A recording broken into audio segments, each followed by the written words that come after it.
ഇപ്പോൾ ഇവിടെ വ്യാപരിക്കാൻ പോകുന്നത് ആരുടെയെങ്കിലും കഥ പറഞ്ഞ് നമ്മുടെ സമയം കളയല്ല, അത് വചനമായി വരുമ്പോൾ. സ്വത്ര ഇരമ്യാ പ്രവാചകനെ കൊണ്ടാണ് ദൈവം പറഞ്ഞിരിക്കുന്നത് വചനം പാറയെ തകർക്കുന്ന ചുറ്റികയാണെന്ന്.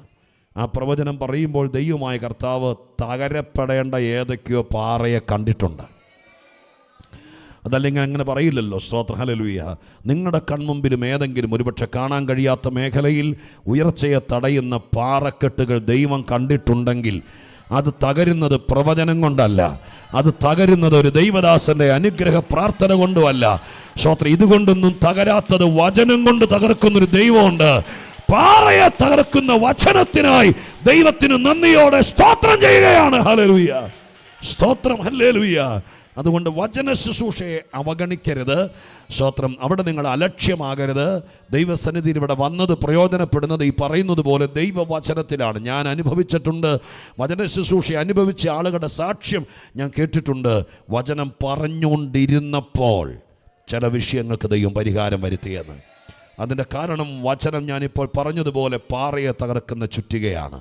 പ്രാർത്ഥിച്ചാൽ പൊളിയാത്ത പാറകൾ, സ്തോത്രം, ഉപവസിച്ചിട്ട് തകരാത്ത പാറകൾ വചനം കൊണ്ട് ദൈവം തകർക്കാനിടയായിത്തീരും. അത് സംഭവിക്കുമെന്ന് വിശ്വസിക്കും. നിങ്ങളുടെ കുഞ്ഞുങ്ങളുടെ മുമ്പിൽ കിടക്കുന്ന വിഷയമായിക്കോട്ടെ, വിശ്വസിച്ചാൽ വചനം ചെന്ന് പാറയെ തകർക്കുന്നത് പോലെ ദുർഘടങ്ങളെ നേരെയാക്കും. 10 വട്ടം പരീക്ഷ എഴുതിയിട്ടും ജയിക്കാത്തവർ നിങ്ങളുടെ കൂടെ ഉണ്ടെങ്കിൽ, സ്തോത്രം, നിങ്ങളുടെ അടുക്കലുണ്ടെങ്കിൽ, നിങ്ങളുടെ കൺമുമ്പിൽ നിങ്ങളുടെ അനുഭവമാണെങ്കിൽ അതിന് മുമ്പിലുള്ള പാറയെ ദൈവം വചനം കൊണ്ട് തകർക്കും. ഇന്ന് 10-ാം തീയതി പകൽക്കാലം ഈ വാക്ക് പറഞ്ഞിട്ട് ഞാൻ വചനത്തിലേക്ക് കിടക്കുമ്പോൾ എത്ര പേര് വിശ്വസിക്കും പാറയെ തകർക്കുന്ന ചുറ്റിക നമ്മുടെ മധ്യത്തിൽ വെളിപ്പെടട്ടെ? ഹല്ലേലൂയ. കർണരസമാകുമാറ് നമുക്ക് ഇഷ്ടമുള്ള ചില കാര്യങ്ങൾ കൂട്ടിച്ചേർത്ത് പറഞ്ഞ് നിങ്ങളെ 1 മണി കഴിയുമ്പോൾ പറഞ്ഞു വിടാനല്ല, ഇവിടെ വെച്ചിരിക്കുന്ന വിഷയങ്ങൾ തകരുന്നത് പോലെ വ്യക്തമായി അനുഭവിക്കാൻ ദൈവമായ കർത്താവ് ഇടയാക്കണം. അത് സംഭവിക്കേണ്ടതിന് വിലപ്പെട്ട പ്രാർത്ഥനയോടെ കർത്തൃസന്നിധിയിലായിരിക്കുമ്പോൾ നിങ്ങളുടെ ദൈവവചനം സംസാരിക്കാനായി നിയോഗിക്കപ്പെട്ട കർത്തൃദാസൻ എന്ന നിലയ്ക്ക് എൻ്റെ ഹൃദയത്തിൽ രാവിലെ മുതൽ സ്തോത്രം ഓടി നടക്കുന്ന ഒരു ദൈവത്തിൻ്റെ വചനം, വളരെ ലളിതമായിരിക്കുന്ന ദൈവത്തിൻ്റെ വചനം, പരിശുദ്ധാത്മാവ് നിയോഗിക്കുന്നത് പോലെ നിങ്ങളെ ബോധിപ്പിക്കാൻ കർത്താവിൻ്റെ കൃപയിൽ ഞാൻ ശരണപ്പെടുന്നു. 116-ാം സങ്കീർത്തനത്തിൻ്റെ 1-ാം വാക്യത്തെ ആധാരമാക്കിക്കൊണ്ട് മറ്റ് ചില വാക്യങ്ങളിലൂടെ ചെന്ന് നമ്മൾ ചില കാര്യങ്ങൾ ഗ്രഹിച്ച് പ്രാർത്ഥിച്ച് നിങ്ങൾക്ക് വേണ്ടി സ്തോത്രം ശുശ്രൂഷിച്ച് അവസാനിപ്പിക്കാം. അതിനുശേഷം പ്രത്യേകം പ്രാർത്ഥന ആവശ്യമുള്ളവർ നിങ്ങൾക്ക് ഈ വചനത്തിൻ്റെ വെളിച്ചത്തിലും പ്രത്യേകമായി ദൈവാലോചനയ്ക്ക് വേണ്ടിയിട്ടും പ്രാർത്ഥിക്കാൻ സമയം വേർതിരിക്കുന്നതായിരിക്കും. ഓൺലൈനിൽ നമ്മളെ വാച്ച് ചെയ്യുന്ന ഒരുപാട് പേരുണ്ട്, അവർക്ക് പ്രത്യേകം അഭിവാദനങ്ങൾ കൂടി അറിയിച്ചുകൊണ്ട് വായിക്കാം. നമുക്ക് 116-ാം സങ്കീർത്തനത്തിൻ്റെ 1-ാമത്തെ വാക്യം ദൈവസന്നിധിയിൽ വായിക്കുമ്പോൾ ബൈബിൾ നിവർത്തി ആ വാക്യം സുപരിചിതമാണെങ്കിലും ഒരിക്കൽ കൂടി ഇന്നത്തെ ചിന്തയ്ക്കായി ശ്രദ്ധിക്കാൻ അപേക്ഷിക്കുന്നു. സങ്കീർത്തനങ്ങൾ 116:1. യഹോവ എന്റെ പ്രാർത്ഥനയും യാചനകളും കേട്ടതുകൊണ്ട് ഞാൻ അവനെ സ്നേഹിക്കുന്നു. യഹോവ എന്റെ പ്രാർത്ഥനയും യാചനകളും കേട്ടതുകൊണ്ട് ഞാൻ അവനെ സ്നേഹിക്കുന്നു. ദാവീദ് രാജാവിൻ്റെ ഒരു സങ്കീർത്തനമാണ് 116-ാം സങ്കീർത്തനം. ഇത് മുമ്പ് ഞാൻ പറഞ്ഞിട്ടുണ്ട്. വേദപുസ്തകത്തിൻ്റെ പല ഭാഗത്ത് ഈ വാക്യങ്ങൾ സങ്കീർത്തനമായി തന്നെ സങ്കീർത്തനത്തിൽ 18-ാമത്തെ സങ്കീർത്തനത്തിനുണ്ട്, അതുപോലെ തന്നെ ശൗമേൻ്റെ പുസ്തകത്തിലുണ്ട്. അങ്ങനെ പല ഭാഗത്ത് ഈ സാക്ഷ്യ സങ്കീർത്തനം സ്തോത്രം ദാവീദ് രചിച്ചത് വിശുദ്ധ ബൈബിളിൽ ചേർക്കാൻ ദൈവത്തിന് പ്രസാദം തോന്നിയിട്ടുണ്ട്. സങ്കീർത്തനത്തെ മുഴുവൻ വിലയിരുത്താൻ ആഗ്രഹിക്കുന്നില്ല, വായിച്ച വാക്യം മാത്രം പറയാൻ ആഗ്രഹിക്കുന്നു. അദ്ദേഹം പറയുകയാണ്, യഹോവ എൻ്റെ പ്രാർത്ഥനയും യാചനകളും കേട്ടതുകൊണ്ട് ഞാൻ അവനെ സ്നേഹിക്കുന്നു. സ്തോത്രം. ഞാൻ ദൈവത്തെ സ്നേഹിക്കുന്നു. സ്നേഹിക്കുന്നതിൻ്റെ കാരണം ദാവീദ് ഇവിടെ പറയുകയാണ്. സ്തോത്രം. ഒരു മനുഷ്യനെയും കാരണം കൂടാതെ സ്നേഹിക്കാൻ പറ്റിയല്ല, ഒരു ബന്ധങ്ങളും കാരണം കൂടാതെ സ്നേഹിക്കപ്പെടുകയില്ല. സ്തോത്രം. അപ്പോൾ ഒരാളെ സ്നേഹിക്കണം എന്നുണ്ടെങ്കിൽ അതിന് കാരണം ഉണ്ടായിരിക്കണം. ചുമ്മാ കയറി സ്നേഹിച്ചോളാൻ പറഞ്ഞാൽ സ്നേഹം വരികയല്ല. അങ്ങനെ വരുന്നതല്ല സ്നേഹം. സ്തോത്രം. സ്നേഹം കൈമാറ്റം ചെയ്യപ്പെടണമെങ്കിൽ, സ്നേഹം പുറത്തു വരണമെങ്കിൽ, സ്നേഹം ഒരു വികാരമാണ്, ഒളിച്ചിരിക്കുന്നതാണ്. അത് പുറത്തു വരണമെങ്കിൽ അതിന് തനതായൊരു കാരണം വേണം. കാരണമില്ലാതെ ആരെയും, അത് കപടമാണ്. ചുമ്മാ സ്നേഹിക്കുന്നു എന്ന് പറയുന്നത് എന്താണ്? പറ്റിയിരിക്കുന്നവരാന്ന് തോന്നുന്നു. സ്തോത്രം. അതും കപടമാണ്.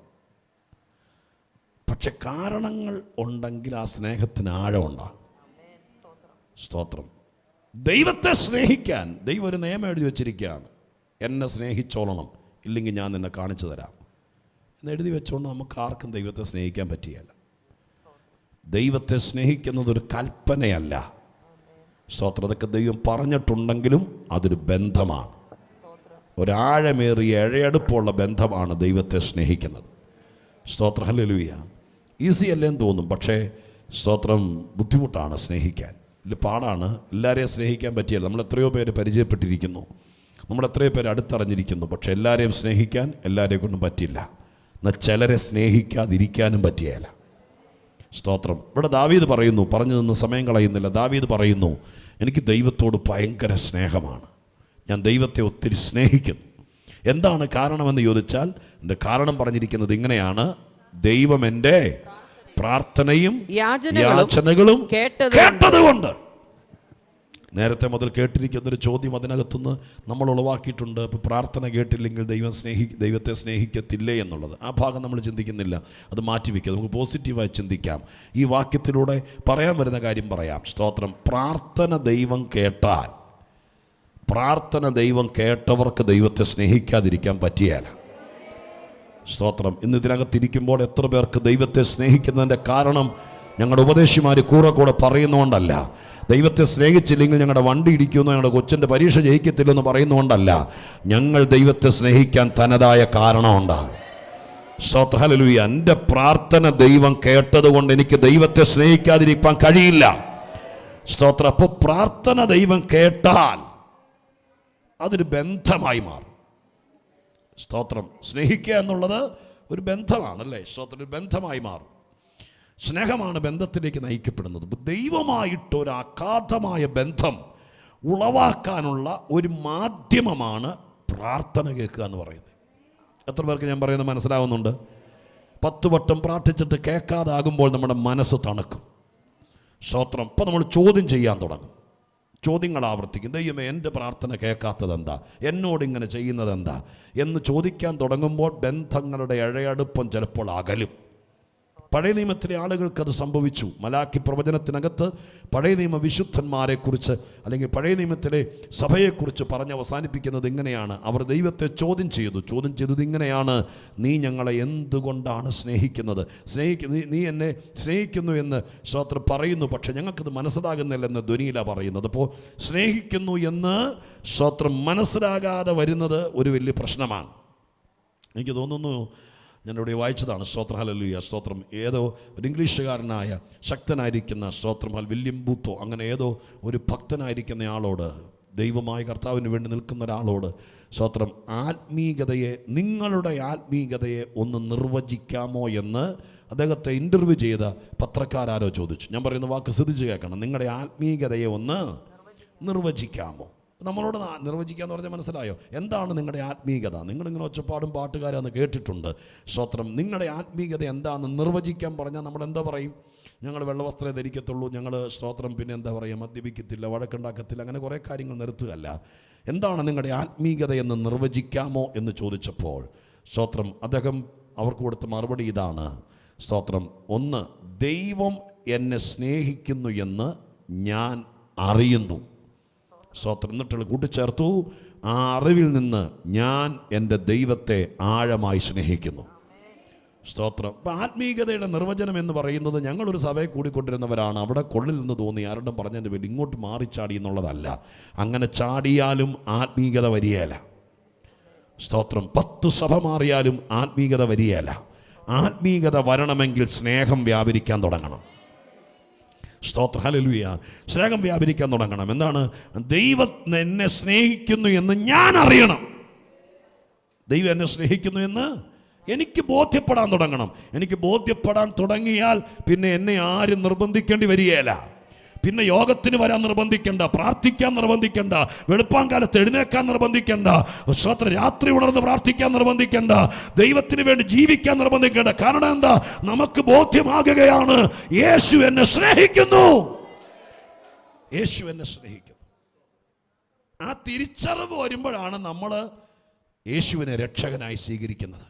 ആ ബോധ്യം വരുന്നത്, നമ്മൾ ദൈവത്തിനായി വേർതിരിയുന്നത്.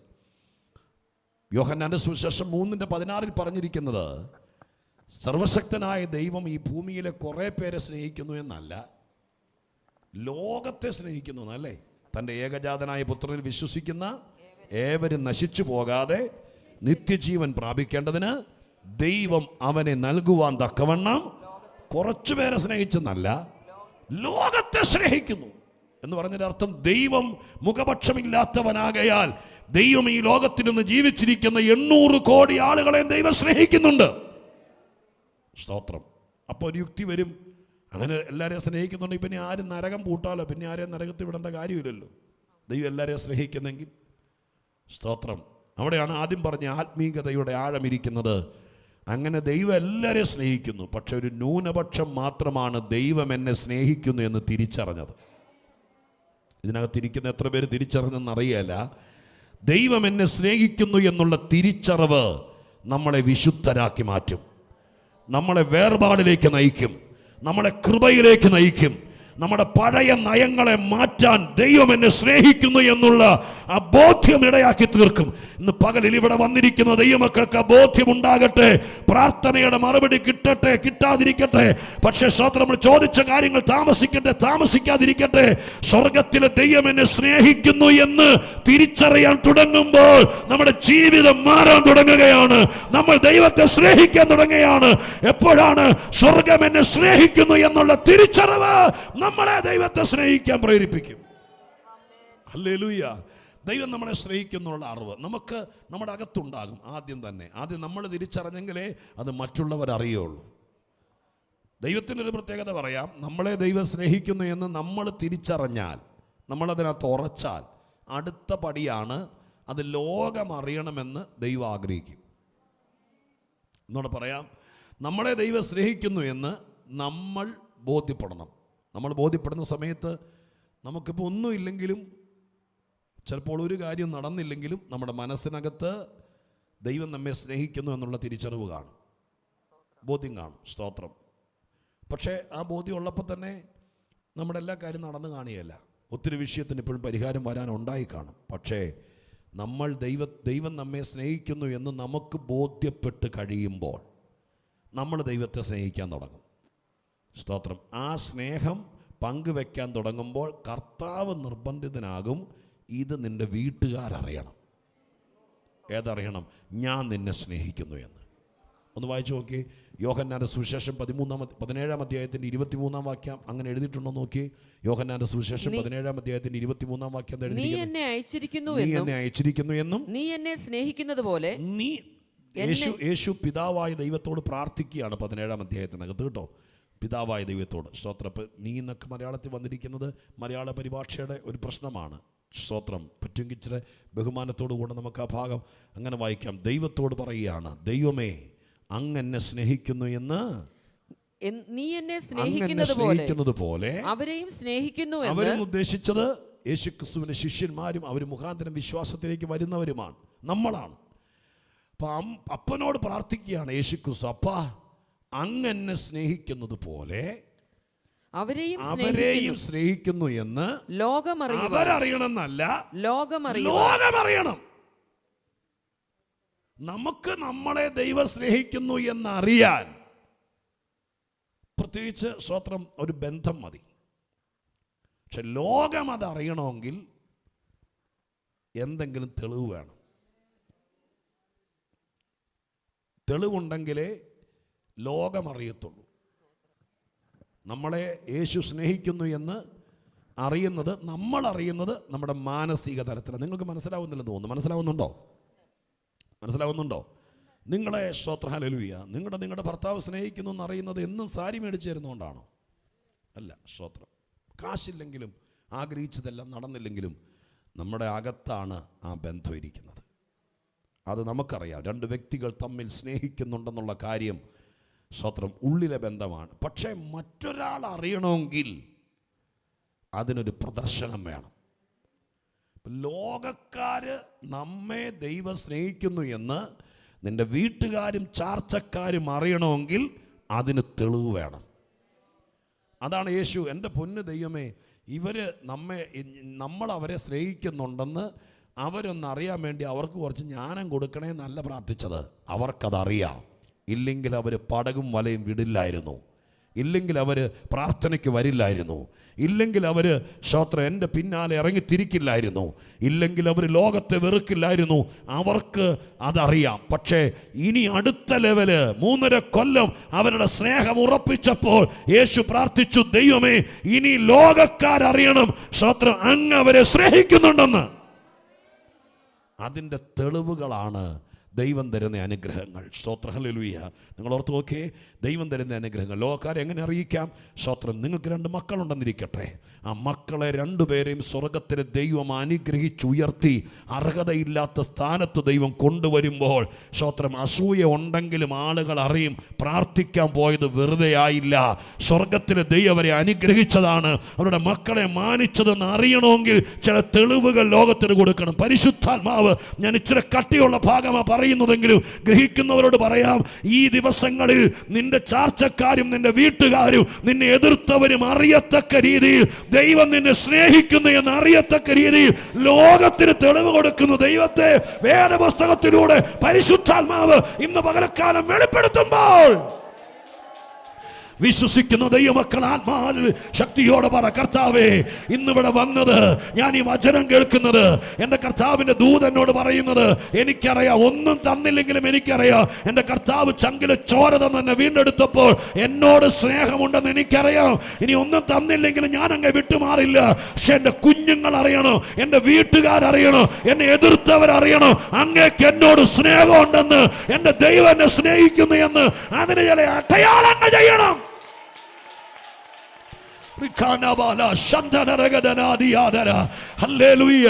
ശുശ്രൂഷയിലൂടെ ആ സ്നേഹം ദൈവം തെളിയിക്കും, തലമുറയിലൂടെ തെളിയിക്കും, നിന്റെ രോഗസൗഖ്യത്തിലൂടെ തെളിയിക്കും.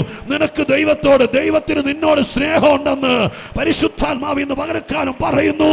സ്തോത്രം, കർത്താവ് നിന്നെ സ്നേഹിക്കുന്നു എന്ന് നിനക്ക് പിടികിട്ടിയെങ്കിൽ അടുത്ത ലെവലാണ്. ലോകം അതറിയണം. Hallelujah, hallelujah. നിങ്ങൾ ചിലരോട് ഇന്ന് പകൽക്കാലം ദൈവം പറഞ്ഞു വിടുകയാണ്, ഇത്രയും കാലം നിനക്ക് പരാതിയില്ലാതെ നീ ദൈവം ഞാൻ നിന്നെ സ്നേഹിക്കുന്നു എന്ന് നീ തിരിച്ചറിഞ്ഞെങ്കിൽ, നീ അതിന് വില കൊടുത്തെങ്കിൽ, നീ അതുകൊണ്ടാണ് വേർപെട്ടതെങ്കിൽ, അതുകൊണ്ടാണ് നിന്റെ വീട്ടിൽ ആരും നിന്റെ പക്ഷത്ത് നിൽക്കാനില്ലെങ്കിലും യേശു എന്നെ സ്നേഹിക്കുന്നു എന്നുള്ള തിരിച്ചറിവാണ് നിന്നെ ഒരു തീരുമാനം എടുപ്പിച്ച് ദൈവത്തിന്റെ കൃപയിൽ നിർത്തിയതെങ്കിൽ, ഇന്ന് പകലിൽ നിങ്ങളോട് പറയുന്നു, ഇനി ഞാൻ നോക്കിക്കൊള്ളാം, ഞാൻ നിന്നെ സ്നേഹിക്കുന്നു എന്ന് മറ്റുള്ളവരോട് അറിയിക്കാൻ. അത് ദൈവം ചെയ്യും, അത് ദൈവം ചെയ്യും. ഇന്ന് പകലിൽ ഇവിടെ വന്നവരോട്, ഓൺലൈനിൽ ഞങ്ങളെ കേൾക്കുന്നവരോട് സ്വർഗം പറയുന്നു, 2023 ബാക്കിയുള്ള മാസങ്ങൾ ഞാൻ നിന്നെ സ്നേഹിക്കുന്നു എന്ന് ലോകമറിയാൻ ചില നടപടികൾ ദൈവം നിന്റെ ജീവിതത്തിൽ ചെയ്യും. ദൈവം നിന്റെ കുടുംബത്തിൽ ചെയ്യും, ദൈവം നിന്റെ ശുശ്രൂഷയിൽ ചെയ്യും, ദൈവം നിന്റെ പ്രാർത്ഥനകൾക്ക് മറുപടി തരും.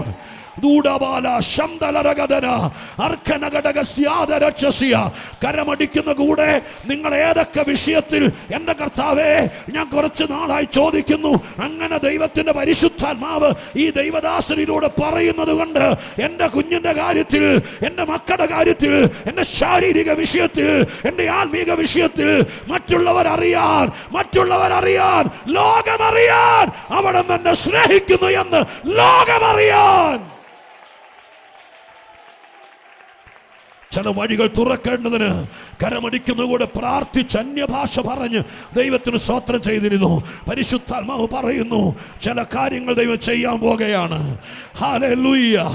ഉഡാരബാന ശംദനരഗദിയാന.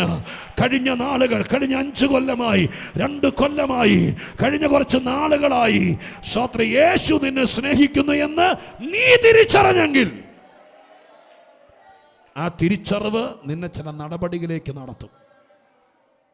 ആ തിരിച്ചറിവ് നിന്നെ കൊണ്ട് ചില തീരുമാനമെടുപ്പിക്കും.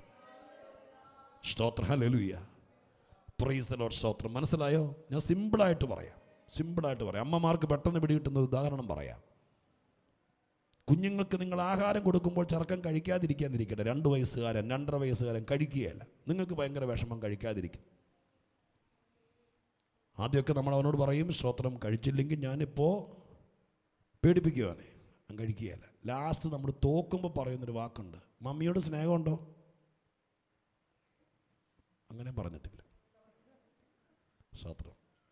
മമ്മിയോട് സ്നേഹം ഉണ്ടെങ്കിൽ മോനി ഒരു ഉരുള മേടിക്കും, അവസാനം ചെറുക്കം തോക്കും. അപ്പോൾ സ്നേഹം ഉണ്ടെങ്കിൽ ചിലത് അനുസരിക്കും അല്ലേ? സ്തോത്രം. 2 മണിക്കൂറായി നമ്മൾ പുറകെ നടന്നിട്ടും പലത് പറഞ്ഞിട്ടും വാ തുറക്കാത്ത ചെറുക്കൻ ചിലപ്പോൾ അമ്മയോട് സ്നേഹമുണ്ടെങ്കിൽ ഇതെന്ന് പറയുമ്പോൾ അവൻ ആ വാക്കിൻ്റെ വെളിച്ചത്തിൽ വാ തുറക്കും. എൻ്റെ അർത്ഥം എന്താ? സ്തോത്രം, ഹല്ലേലൂയ. സ്നേഹം ഉണ്ടെങ്കിൽ ചിലത് അനുസരിക്കും. ദൈവം നിന്നെ സ്നേഹിക്കുന്നു എന്ന് നീ തിരിച്ചറിയുമ്പോൾ അതുവരെ നമുക്ക് വേണ്ടാതിരുന്ന പല കാര്യങ്ങളും ദൈവത്തിന് വേണ്ടി നമ്മൾ സ്വീകരിക്കും. ആ തിരിച്ചറിവ് അടുത്ത ലെവലിലേക്ക് നീങ്ങുന്നതാണ്. ലോകം അറിയണമെന്ന് ദൈവം ആഗ്രഹിക്കും. നമ്മൾ തിരിച്ചറിയാതെ ഒരിക്കലും ലോകം അറിയല്ലാതെ. എപ്പോഴാണോ നമ്മൾ അറിയുന്നത് എൻ്റെ കർത്താവ് എന്നെ സ്നേഹിക്കുന്നുണ്ട് എന്ന് നമ്മൾ തിരിച്ചറിയുമ്പോഴും നമ്മൾ വെറും വട്ടപ്പൂജയായിരിക്കും. അപ്പോഴും നമ്മൾ ചിലപ്പോൾ നമ്മൾ ഒത്തിരി കാലമായിട്ട് ചോദിക്കുന്ന കാര്യത്തിനൊരു മറുപടിയും കാണുകയല്ല. പക്ഷെ നമ്മൾ തിരിച്ചറിയുന്നു, യേശുവിന് എന്നോട് സ്നേഹമുണ്ട്, ദൈവത്തിന് എന്നോട് സ്നേഹമുണ്ട് എന്ന് തിരിച്ചറിഞ്ഞ് കഴിയുമ്പോൾ ദൈവം പറയും, ഇനി ഞാൻ തെളിയിക്കാൻ പോകുന്നത്, സ്തോത്രം, ഹല്ലേലൂയ, ഞാൻ നിന്നെ സ്നേഹിക്കുന്നു എന്ന് ലോകം അറിയണം. വെളിപ്പാട് 3:9 അങ്ങനത്തെ വാക്യമാണ് എഴുതിയിരിക്കുന്നത്. വെളിപ്പാട് 3:9 അങ്ങനെ എഴുതിയിരിക്കുന്നത്. ആ വാക്യം എങ്ങനെ എഴുതിയിരിക്കുന്നത്? ഞാൻ നിന്നെ സ്നേഹിച്ചു എന്ന് അറിവാനും സംഗതി വരുത്തും. മോളത്തോട് ചേർത്ത് വായിച്ചേ. യഹൂദരല്ലാതിരിക്കെ യഹൂദരെന്ന് കളവായി പറയുന്ന ചിലരെ ഞാൻ സാത്താന്റെ പള്ളിയിൽ നിന്ന് വരുത്തും. അവർ നിന്റെ കാൽക്കൽ വന്ന് നമസ്കരിപ്പാനും ഞാൻ നിന്നെ സ്നേഹിച്ചു എന്ന് അറിവാനും സംഗതി വരുത്തും. ഞാൻ നിന്നെ സ്നേഹിച്ചു എന്ന് അറിയാൻ ചില സംഗതികൾ ദൈവം വരുത്തും. സ്തോത്രം. അടയാളങ്ങളിലൂടെയാണ് സ്നേഹിച്ചു എന്നുള്ള ബോധ്യം വരുന്നത്. സ്തോത്രം, ഹല്ലേലൂയ. സ്തോത്രം. 2 രീതിയുണ്ട്. സമ്മാനങ്ങൾ കൊടുത്ത് സ്നേഹം പിടിച്ചു പറ്റുന്നവരുണ്ട്, സ്നേഹിക്കുന്നത് കൊണ്ട് സമ്മാനം കൊടുക്കുന്നതുമുണ്ട്. പക്ഷെ ദൈവത്തിൻ്റെ പരിപാടി സമ്മാനം കൊടുത്ത് സ്നേഹം പിടിച്ചു പറ്റുമല്ല. സ്തോത്രം. സ്നേഹിക്കുന്നത് കൊണ്ട് സമ്മാനം തരികയാണ്. നീ അവനെ സ്നേഹിക്കാൻ തുടങ്ങിയാൽ. ഞാൻ പറഞ്ഞ വാക്യം ഇതാണ്, പ്രാർത്ഥന കേൾക്കുന്നത് ഒരു വലിയ ബന്ധമാണ്. ഇത് തിരിച്ചറിയണമെന്ന് പകൽക്കാലം കേട്ട ദൈവമക്കൾ, ഹല്ലേലൂയ. എൻ്റെ പ്രാർത്ഥന ദൈവം കേട്ടാൽ എനിക്ക് ദൈവമായിട്ട് ബന്ധം ഉണ്ടാകുകയാണ്. സ്തോത്രം. നീ പ്രാർത്ഥിക്കുമ്പോൾ ദൈവം കേൾക്കാൻ തുടങ്ങി. എല്ലാവരും ഇത് ഈ പറയുന്ന വാക്കുകൾ ശ്രദ്ധിച്ചോളണം. സ്തോത്രം. കർത്താവിൻ്റെ സന്നിധാനത്തിൽ നമ്മുടെ പ്രാർത്ഥന കേൾക്കാതിരിക്കാൻ സാത്താൻ എന്തെങ്കിലുമൊക്കെ നമ്മുടെ ഇടയ്ക്ക് ചെയ്തു വെക്കും. ദൈവം പൊട്ടനായതുകൊണ്ടല്ല, പ്രാർത്ഥന കേൾക്കാതിരിക്കത്തക്ക രീതിയിൽ നമ്മളിൽ എന്തെങ്കിലും പോരായ്മകൾ വരുത്തി വയ്ക്കും. അപ്പോൾ ജീവിതത്തിൽ ഒരിക്കലും നമുക്ക് തോന്നും, ഞാൻ പ്രാർത്ഥിച്ച ദൈവം കേൾക്കുകയല്ല. എൻ്റെ എത്രയോ പ്രാർത്ഥനകൾ സ്തോത്രം ദൈവം കേൾക്കാതെ പോയിട്ടുണ്ട്. നമുക്ക് തിരിച്ചു പറയാം, ദൈവസന്നിധിയിൽ എൻ്റെ പ്രാർത്ഥന ദൈവം കേട്ടു എന്ന് ഇപ്പം ഇരുന്ന് ഓർക്കുമ്പോൾ ഒരു 6-7 പ്രാർത്ഥനകൾ ദൈവം നമ്മുടെ പ്രാർത്ഥന കേട്ടത് നിങ്ങൾക്കൊന്ന് ഓർത്തെടുക്കാമോ? അങ്ങനെ ഓർത്തെടുക്കുമ്പോൾ നമ്മുടെ ധൈര്യം വർദ്ധിക്കും, നമ്മുടെ സ്നേഹം വർദ്ധിക്കും, നമുക്ക് പ്രാർത്ഥിക്കാം പിന്നെ തോന്നും. കാരണം എന്താ? സ്വർഗത്തിന് ദൈവം എൻ്റെ പ്രാർത്ഥന കേട്ടതുകൊണ്ട്. അപ്പോൾ സാത്താൻ ചെയ്യുന്നൊരു അടവാണ് പ്രാർത്ഥന കേൾക്കാതിരിക്കാൻ എന്തെങ്കിലുമൊക്കെ പണിയൊപ്പിച്ച് വയ്ക്കും. ആദ്യത്തെ ദൂത് ഞാൻ പറയാം, പ്രാർത്ഥന കേൾക്കാതിരിക്കാൻ എന്തെങ്കിലും കാര്യങ്ങൾ നിങ്ങളുടെ മുമ്പിൽ വെച്ചിട്ടുണ്ടെങ്കിൽ നിങ്ങൾ ആ മുറുകപ്പെടുത്തൊക്കെ വിടണം. ദൈവം പ്രാർത്ഥന കേൾക്കുന്ന രീതിയിലേക്ക് നിങ്ങളുടെ ആത്മീയതയെ കൊണ്ടുവരണം. ആരെങ്കിലും പ്രാർത്ഥിച്ച് നിങ്ങളുടെ ജീവിതം സ്തോത്രം നടത്തിത്തരുന്ന ഒരു നിലവാരത്തിൽ നിന്ന് ഞാൻ പ്രാർത്ഥിച്ചാൽ ദൈവം പ്രാർത്ഥന കേൾക്കുമെന്ന് പറയുന്ന ഒരു സ്ഥിതി നിങ്ങൾക്ക് ബോധ്യം ഉണ്ടാവണം. സ്തോത്രം. എൻ്റെ പ്രാർത്ഥന എങ്ങനെയല്ലേ ദാവീദ് പറഞ്ഞത്? ദൈവം യഹോവ എൻ്റെ പ്രാർത്ഥനയും യഹോവ എൻ്റെ പ്രാർത്ഥനകൾ. എനിക്ക് വേണ്ടി ഷാജിപ്പാസ് പ്രാർത്ഥിച്ചപ്പോൾ കേട്ടുന്നല്ല, എനിക്ക് വേണ്ടി നാഥാൻ പ്രവാചകൻ പ്രാർത്ഥിച്ചപ്പോൾ കേട്ടുന്നല്ല, ഞാൻ പ്രാർത്ഥിച്ചപ്പോൾ ദൈവം കേട്ടു. എത്ര പേർക്ക് അങ്ങനെ ഒരു ബന്ധം ഉണ്ടാക്കിയെടുക്കാൻ ആഗ്രഹമുണ്ട്? സ്തോത്രം. തുടക്കകാലത്തൊക്കെ ഒരു പ്രത്യേക വിഷമം വന്നാൽ നന്നായി പ്രാർത്ഥിക്കുന്ന ഒരാളുടെ അടുക്കൽ ചെന്ന് പ്രാർത്ഥിക്കുന്നതിനകത്ത് ഒരു തെറ്റുമില്ല. പക്ഷെ ആയുഷ്കാലം മുഴുവൻ എൻ്റെ പ്രാർത്ഥന ദൈവം കേൾക്കത്തില്ലെന്നും സ്തോത്രം എനിക്ക് കുറവുണ്ടെന്നും ഇന്നോര് പ്രാർത്ഥിച്ചാലേ കേൾക്കത്തുള്ളൂ എന്നും നമ്മളെ ശീലിപ്പിച്ചിരിക്കുന്ന ആ മുഖം മൂടി ഇന്ന് പകൽക്കാലം ഇവിടെ വെച്ച് കീറിക്കളയണം. എന്നിട്ട് എൻ്റെ എന്നുള്ള വാക്കിന്റെ അടിയിൽ നിങ്ങൾ വരയിട്ടിട്ട് പറയണം, ഞാൻ പ്രാർത്ഥിച്ചാൽ സ്വർഗത്തിലെ ദൈവം കേൾക്കും, എൻ്റെ പ്രാർത്ഥനയ്ക്ക് ഉത്തരമാകും. ഹല്ലേലൂയ, സ്തോത്രം. നിന്റെ പ്രാർത്ഥന ദൈവം കേൾക്കാൻ തുടങ്ങിയാൽ, എനിക്ക് ഉറപ്പുണ്ട്, വചനം പറയുന്നത് കൊണ്ട് ഉറപ്പുണ്ട്, പ്രാർത്ഥന കേൾക്കാൻ തുടങ്ങിയാൽ നമുക്ക് ദൈവത്തോടുള്ള സ്നേഹം കൂടും.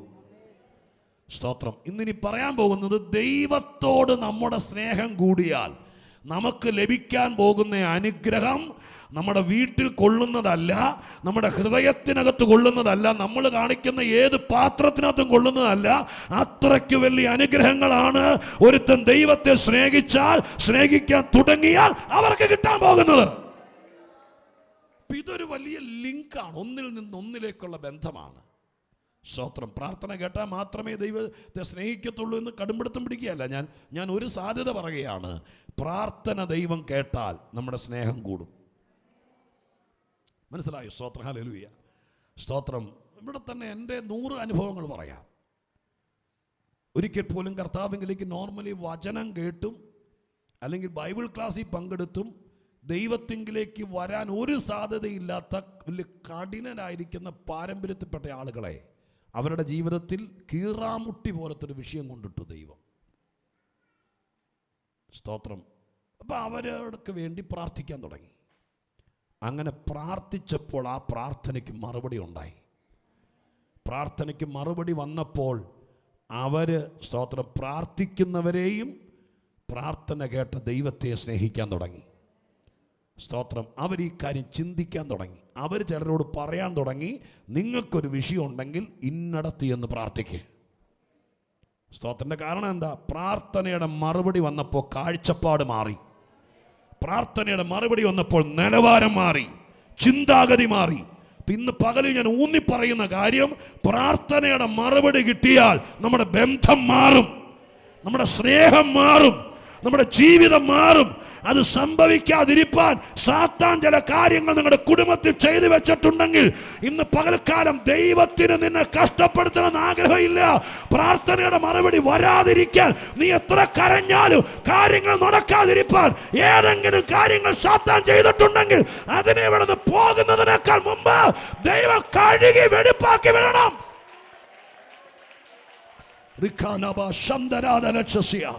ഹല്ലേലൂയ. ഞാൻ പറഞ്ഞു വരുന്ന റൂട്ട് മനസ്സിലാകുന്ന ദൈവമക്കൾ ഇന്ന് പകൽക്കാലം വിശ്വസിച്ചുകൊണ്ട് പറയണം, പ്രാർത്ഥന കേൾക്കാൻ തുടങ്ങിയാൽ ആത്മീകം വർദ്ധിക്കും. പ്രാർത്ഥന കേൾക്കാൻ തുടങ്ങിയാൽ നിങ്ങളുടെ പ്രാർത്ഥന വർദ്ധിക്കും. പ്രാർത്ഥനയുടെ മറുപടി വരാൻ തുടങ്ങിയാൽ നിങ്ങളുടെ സ്നേഹം വർദ്ധിക്കും. പ്രാർത്ഥനയുടെ മറുപടി വരാൻ തുടങ്ങിയാൽ നിങ്ങളുടെ കൂട്ടായ്മ വർദ്ധിക്കും. പ്രാർത്ഥനയുടെ മറുപടി വരാൻ തുടങ്ങിയാൽ നിങ്ങൾ എത്ര ദൂരത്തു നിന്നാണെങ്കിലും നിങ്ങൾ പ്രാർത്ഥനയ്ക്ക് വരാൻ തുടങ്ങും. കാരണം എന്താ?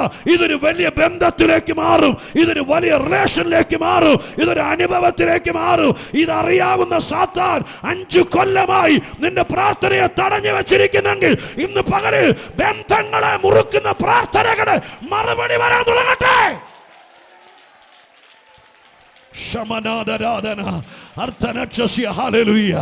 കർത്താവിനോട് പ്രാർത്ഥിച്ചുകൊണ്ടിരിക്കുക, കർത്താവേ, ഈ വെളിപ്പാടിന്റെ മുമ്പിൽ എൻ്റെ പ്രാർത്ഥന ദൈവം കേൾക്കുന്നില്ല എന്നൊരു തോന്നൽ എനിക്ക് വരികയും ഞാനൊരു പിറുപിറുക്കുന്ന ആളായി മാറുകയും ഞാൻ ഒരിക്കലും പ്രാർത്ഥിക്കാതെ പ്രാർത്ഥന മുഴുവൻ ആർക്കെങ്കിലും വിട്ടുകൊടുത്തിട്ട് എന്നെ നിരാശപ്പെടുത്താൻ വെച്ചിരിക്കുന്ന സാത്താന്റെ കെണികൾ ഇന്ന് പകൽക്കാലം പൊട്ടണം. പ്രാർത്ഥന കേൾക്കാതിരിക്കാൻ എൻ്റെ ഭാഗത്ത് എന്തെങ്കിലും കുറവുണ്ടെങ്കിൽ ഈ ഹോളിൽ നിന്ന് പോകുന്നതിനേക്കാൾ മുമ്പ് എൻ്റെ കർത്താവ് ഇന്ന് പകൽക്കാലം എന്നെ ഒന്ന് ശുദ്ധീകരിക്കണം, എനിക്കൊരു മാറ്റം തരണം, എൻ്റെ അശുദ്ധിയെല്ലാം നീക്കണം. എന്നിട്ട് പ്രാർത്ഥനയുടെ മറുപടി എണ്ണി എണ്ണി പറയുന്ന ഒരനുഭവം ഇന്ന് പകൽക്കാലം മുതൽ എൻ്റെ ജീവിതത്തിൽ തുടങ്ങണം. അങ്ങനെ തുടങ്ങിയാൽ എൻ്റെ സ്നേഹം വർദ്ധിക്കുമെന്ന്, എൻ്റെ ആത്മീകം വർദ്ധിക്കുമെന്ന്, എൻ്റെ ആരാധന വർദ്ധിക്കുമെന്ന് ഞാൻ തിരിച്ചറിയുന്നു. ഹല്ലേലൂയ. മനസ്സിലാകുന്നവർ കരം ഉയർത്തി ദൈവത്തിന് സ്തോത്രം ചെയ്താട്ടെ. സ്തോത്രം. ഹല്ലേലൂയ. ദൈവത്തെ സ്നേഹിക്കാൻ പറ്റുന്ന ഏറ്റവും നല്ലൊരു മാർഗമാണ് പ്രാർത്ഥനയുടെ മറുപടി കിട്ടാൻ തുടങ്ങിയ. സ്തോത്രം. ആ മറുപടി കിട്ടാൻ തുടങ്ങുമ്പോൾ നമുക്ക് സ്നേഹം കുറയല്ല, സ്നേഹം കൂടും, ഒത്തിരി സ്നേഹം കൂടും. ദൈവപ്രവർത്തികൾ നടക്കാൻ തുടങ്ങുമ്പോൾ നമ്മൾ ആരാധന മുടക്കുകയല്ല. പിന്നെ മുടക്കുന്നവൻ മനുഷ്യനല്ലെന്ന് വേണം പറയാൻ. സ്തോത്രം. സത്യത്തിൽ അങ്ങനെ വേണം പറയാൻ. പലരോടും വേദവസ്ത്രത്തിൻ്റെ വാക്യമുണ്ട്. സ്തോത്രം. എലീശ പ്രവാചകനാണെന്ന് തോന്നുന്നു. ഏലിയാവിനോട് പറഞ്ഞപ്പോൾ ഏലിയാവ് പോകാൻ നേരത്തൊരു വാക്ക് പറഞ്ഞു, നീ തിരിച്ചു വരുമോ? സ്തോത്രം. എൻ്റെ നമ്പർ തന്നിട്ട് പോകുന്നൊന്നും പറഞ്ഞില്ല, ഒറ്റ വാക്ക് പറഞ്ഞോളൂ, ഞാൻ നിനക്ക് എന്ത് ചെയ്തിരിക്കുന്നു എന്ന് ഓർക്കുക. ഒരു കൊളുത്താത്. എൻ്റെ അർത്ഥം എന്താ? എടാ, ഞാൻ നിനക്ക് ചെയ്ത് എന്താണെന്ന് ഓർത്താൽ നിനക്ക് വരാതിരിക്കാൻ പറ്റിയല്ല. നീ എവിടെ പോയാലും എന്തു ചെയ്യും? വരും. ഒറ്റ വാക്കിനകത്ത് ദൈവം അല്ലെങ്കിൽ ഏലിയാവ് ആ മനുഷ്യനെ പിടിച്ചു. അപ്പം ദൈവം നമുക്ക് ചെയ്തത് ഓർത്താൽ പിന്നെ നീ കാളയെ പൂട്ടാൻ പോവില്ല. ദൈവം നിനക്ക് ചെയ്തത് ഓർത്താൽ പിന്നെ നീ നിന്റെ പഴയ പാടത്തേക്ക് പോവുകയല്ല. ഒറ്റ കാര്യം ഓർത്താൽ മതി, അങ്ങനെ ഓർക്കുമ്പോൾ നിനക്കെൻ്റെ പുറകെ വരാതിരിക്കാൻ പറ്റിയല്ല. ദൈവം ചില കാര്യങ്ങൾ നമുക്ക് വേണ്ടി ചെയ്താൽ നമ്മൾ പഴയ ലെവലിലേക്ക് പോകുകയല്ല. സ്തോത്രം. അപ്പം നമുക്കൊന്നും ചെയ്യാതിരിക്കാൻ, നമുക്കൊന്നും ചെയ്തിട്ടില്ലെന്ന് വരാൻ, നമ്മളത്ര പ്രാർത്ഥിച്ചാലും നടക്കുന്നില്ല, എനിക്ക് ഗതികേടാന്ന് വരുത്താൻ കുറേ നാളായിട്ട് എന്നോട് ദൈവം പറയുന്നു, നിങ്ങളുടെ ചില ജീവിതത്തിനകത്ത് സാത്താൻ കയറി അടച്ചു വെച്ചിട്ടുണ്ട്.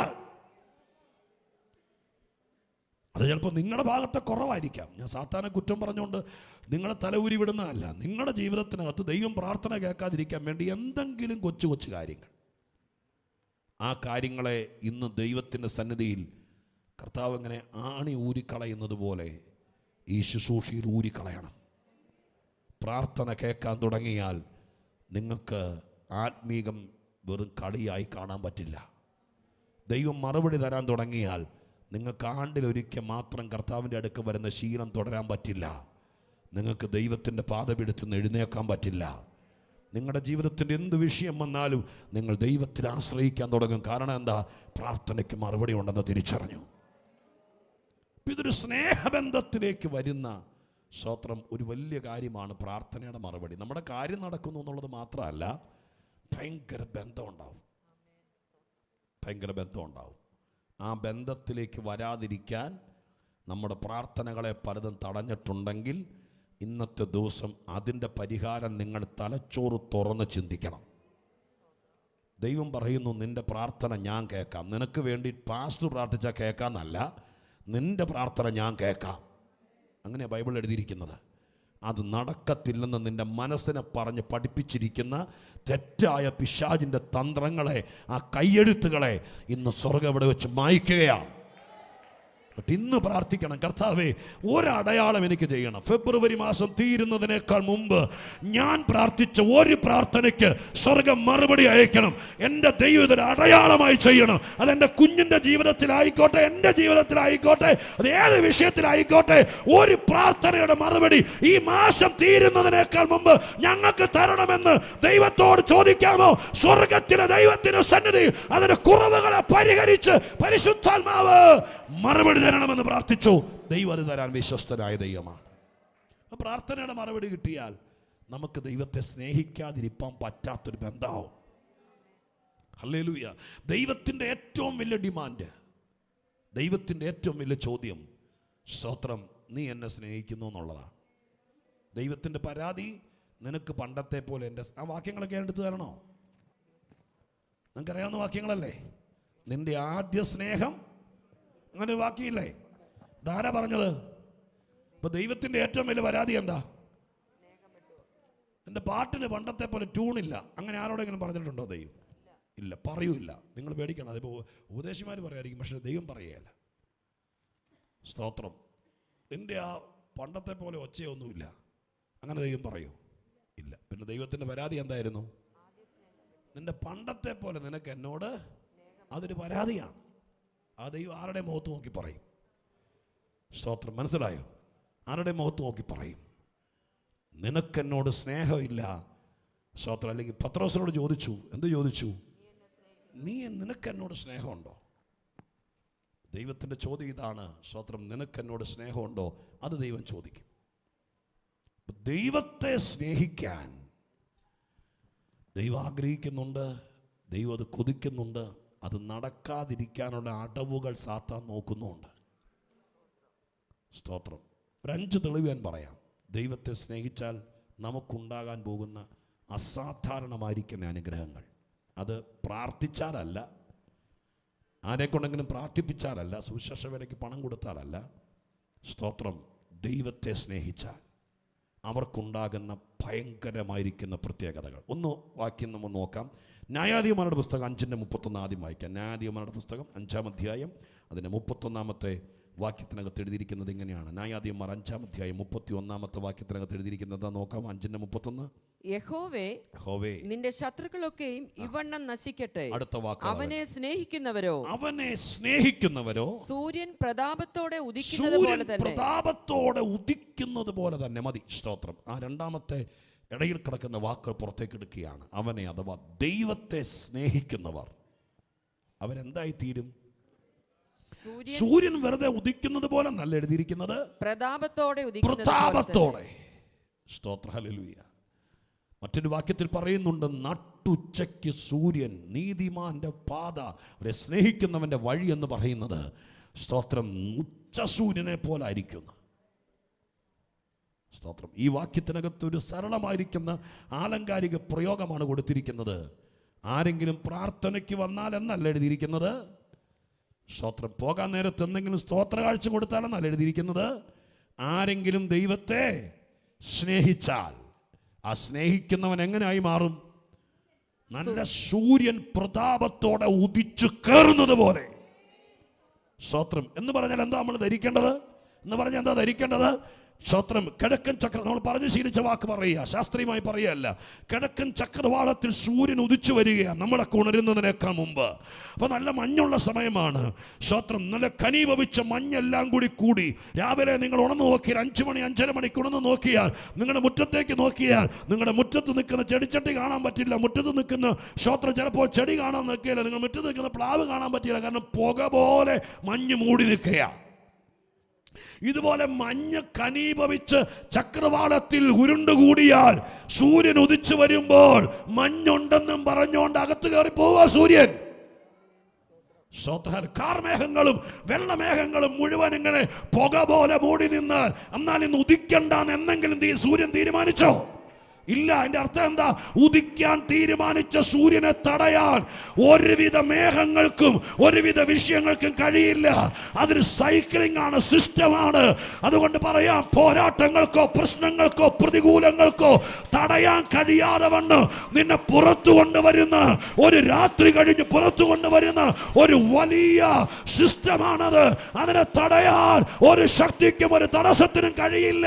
ദൈവത്തെ സ്നേഹിക്കാൻ തുടങ്ങിയാൽ നിനക്ക് ഉദിക്കാതിരിക്കാൻ പറ്റില്ല. നിനക്ക് പുറത്തു വരാതിരിക്കാൻ പറ്റില്ല. നിനക്ക് മറഞ്ഞിരിക്കാൻ പറ്റില്ല. മാറി നിൽക്കാൻ പറ്റില്ല. എന്റെ ദൈവം നിന്നോട് പറയുന്നു, സ്വർഗത്തിലെ ദൈവത്തെ സ്നേഹിക്കാൻ തുടങ്ങിയാൽ പ്രതാപത്തോടെ. അങ്ങനെ ഒരു വാക്ക് അതിനകത്തില്ലേ? വെറുതെ സൂര്യൻ ഉദിച്ചെന്നല്ല, പിന്നെ എങ്ങനെയാ? പ്രതാപത്തോടെ. സ്തോത്ര. ഹല്ലേലൂയ എന്ന് പറഞ്ഞാൽ അർത്ഥം എന്താ? സ്തോത്ര. ഹല്ലേലൂയ. വളരെ ഞെരുങ്ങിക്കൂടി കഷ്ടപ്പെട്ട് ഒരു കണക്കിന് പുറത്തു വന്നെന്നല്ല, പ്രതാപത്തോടെ. സ്വർഗം ഇന്ന് പകൽക്കാലം പറയുന്നു, നിന്റെ കുടുംബം പ്രതാപത്തോടെ പുറത്തു വരണം. നിന്റെ ജീവിതം പ്രതാപത്തോടെ പുറത്തു വരണം. നിന്റെ മക്കള്, നിന്റെ ശുശ്രൂഷയല്ല ഉണ്ടെന്ന് ചുമ്മാ പേര് പറയുകയല്ല. ഇന്നിവിടെ വന്ന ദൈവമക്കളോട് പറയുന്നു, നിങ്ങളും നിങ്ങളുടെ കുടുംബവും ശത്രുക്കളുടെ മുമ്പാകെ അവൻ ജീവിച്ചിരിക്കുന്നു എന്ന് പറയേണ്ടതല്ല, പ്രതാപത്തോടെ.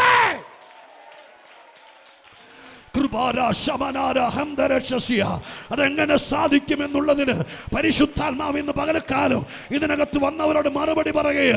എത്ര പേർ ആഗ്രഹിക്കുന്നുണ്ട് നിന്റെ നാട്ടിൽ നിന്റെ വീട് പ്രതാപത്തോടെ ഉദിച്ചു വരുന്ന സൂര്യനെ പോലായിരിക്കണം? Hallelujah, hallelujah. റിതാന ശംദന ഹടഗജഗശസിയാര. Hallelujah, hallelujah, hallelujah, hallelujah. യേശുവിന്റെ നാമത്തിൽ രാത്രി കഴിയുകയാണ്, ഇരുട്ട് നീങ്ങുകയാണ്. നിന്റെ ജീവിതത്തിന്റെ പ്രതാപകാലം തളർന്നുപോയ നിലവാരത്തിന് പകരം, ഒതുങ്ങിപ്പോയ സ്ഥിതിക്ക് പകരം, ആരൊക്കെ പറഞ്ഞു നിന്നെ ചവിട്ടി ഒതുക്കിയ ആ രാത്രിക്ക് പകരം പ്രതാപത്തോടെ ഉദിച്ചുയരാൻ സ്വർഗം പറയുന്ന വ്യവസ്ഥയാണ്. എന്നെ സ്നേഹിക്കുന്നവനെ ഞാൻ ഒതുക്കി വെക്കില്ല. എന്നെ സ്നേഹിക്കുന്നവനെ ഞാൻ മറച്ചു വെക്കില്ല. അവൻ പ്രതാപത്തോടെ സൂര്യോദയം പോലെ അവന്റെ ജീവിതത്തെ മാറ്റുമെന്ന് പരിശുദ്ധാത്മാവ് ഇന്ന് പകൽക്കാലം പറയുമ്പോൾ അതിനെന്നാ വഴി? ഒരു വഴിയുള്ളൂ, ദൈവത്തെ സ്നേഹിച്ചാൽ. ഹല്ലേലൂയ. സ്തോത്രം ചെയ്യുന്നു. സ്തോത്രം. യോഗത്തിന് വരുന്നത് വേറെ, ദൈവത്തെ സ്നേഹിക്കുന്നത് വേറെ കേട്ടോ. സ്തോത്രം. ഹല്ലേലൂയ. കർത്താവിൻ്റെ സന്നിധാനത്തിൽ സ്തോത്ര കാഴ്ചപാത്രം അടുത്തു വരുമ്പോഴോ, അല്ലെങ്കിൽ നമ്മൾ ഭാരതത്തിൻ്റെ പശ്ചാത്തലത്തിൽ പൈതൃകമായി നമ്മുടെ മനസ്സിൽ കിടക്കുന്ന രീതി അനുസരിച്ചോ, ഒരു പാവപ്പെട്ടവനെയോ ഒരു ദൈവവേലക്കാരനെയോ സഹായിക്കുന്നത് വേറെ, ദൈവത്തെ സ്നേഹിക്കുന്നത് വേറെ. ഇന്നത് തിരിച്ചറിയണം. ദൈവത്തെ സ്നേഹിക്കാൻ തുടങ്ങിയവരാര് പ്രതാപത്തോടെ ഉദിക്കാതിരുന്നിട്ടുണ്ട്? അവരെ ഇരുണ്ട മേഘങ്ങൾക്ക് എത്ര നാൾ പിടിച്ചു വയ്ക്കാൻ പറ്റും? അവരെ തടയാൻ ഏത് ശക്തിക്ക് കഴിയും? അവർക്കെതിരെ നിൽക്കാൻ ഈ ലോകത്തിലെ ഒരു ശക്തിക്കും കഴിയില്ല. ദൈവത്തെ സ്നേഹിക്കാൻ തുടങ്ങുമ്പോൾ സ്വർഗത്തിലെ ദൈവം പറയുന്നു, നിന്റെ മുമ്പിൽ നിൽക്കുന്ന എതിരാളികൾ മാറും, ഉദയം നിന്റേതായി മാറും. പ്രതാപത്തോടെ ഉദിക്കാൻ ദൈവം ഒരവസരം തരികയാ. വയസ്സെത്രയായെന്ന് ഇപ്പം ചിന്തിക്കണം, ഒരു ചാൻസോടെ തരികയാ. ശുശ്രൂഷാ മുഖത്ത് പമ്മിപ്പതുങ്ങി നിൽക്കരുത്, ഒതുങ്ങിക്കൂടി നിൽക്കരുത്.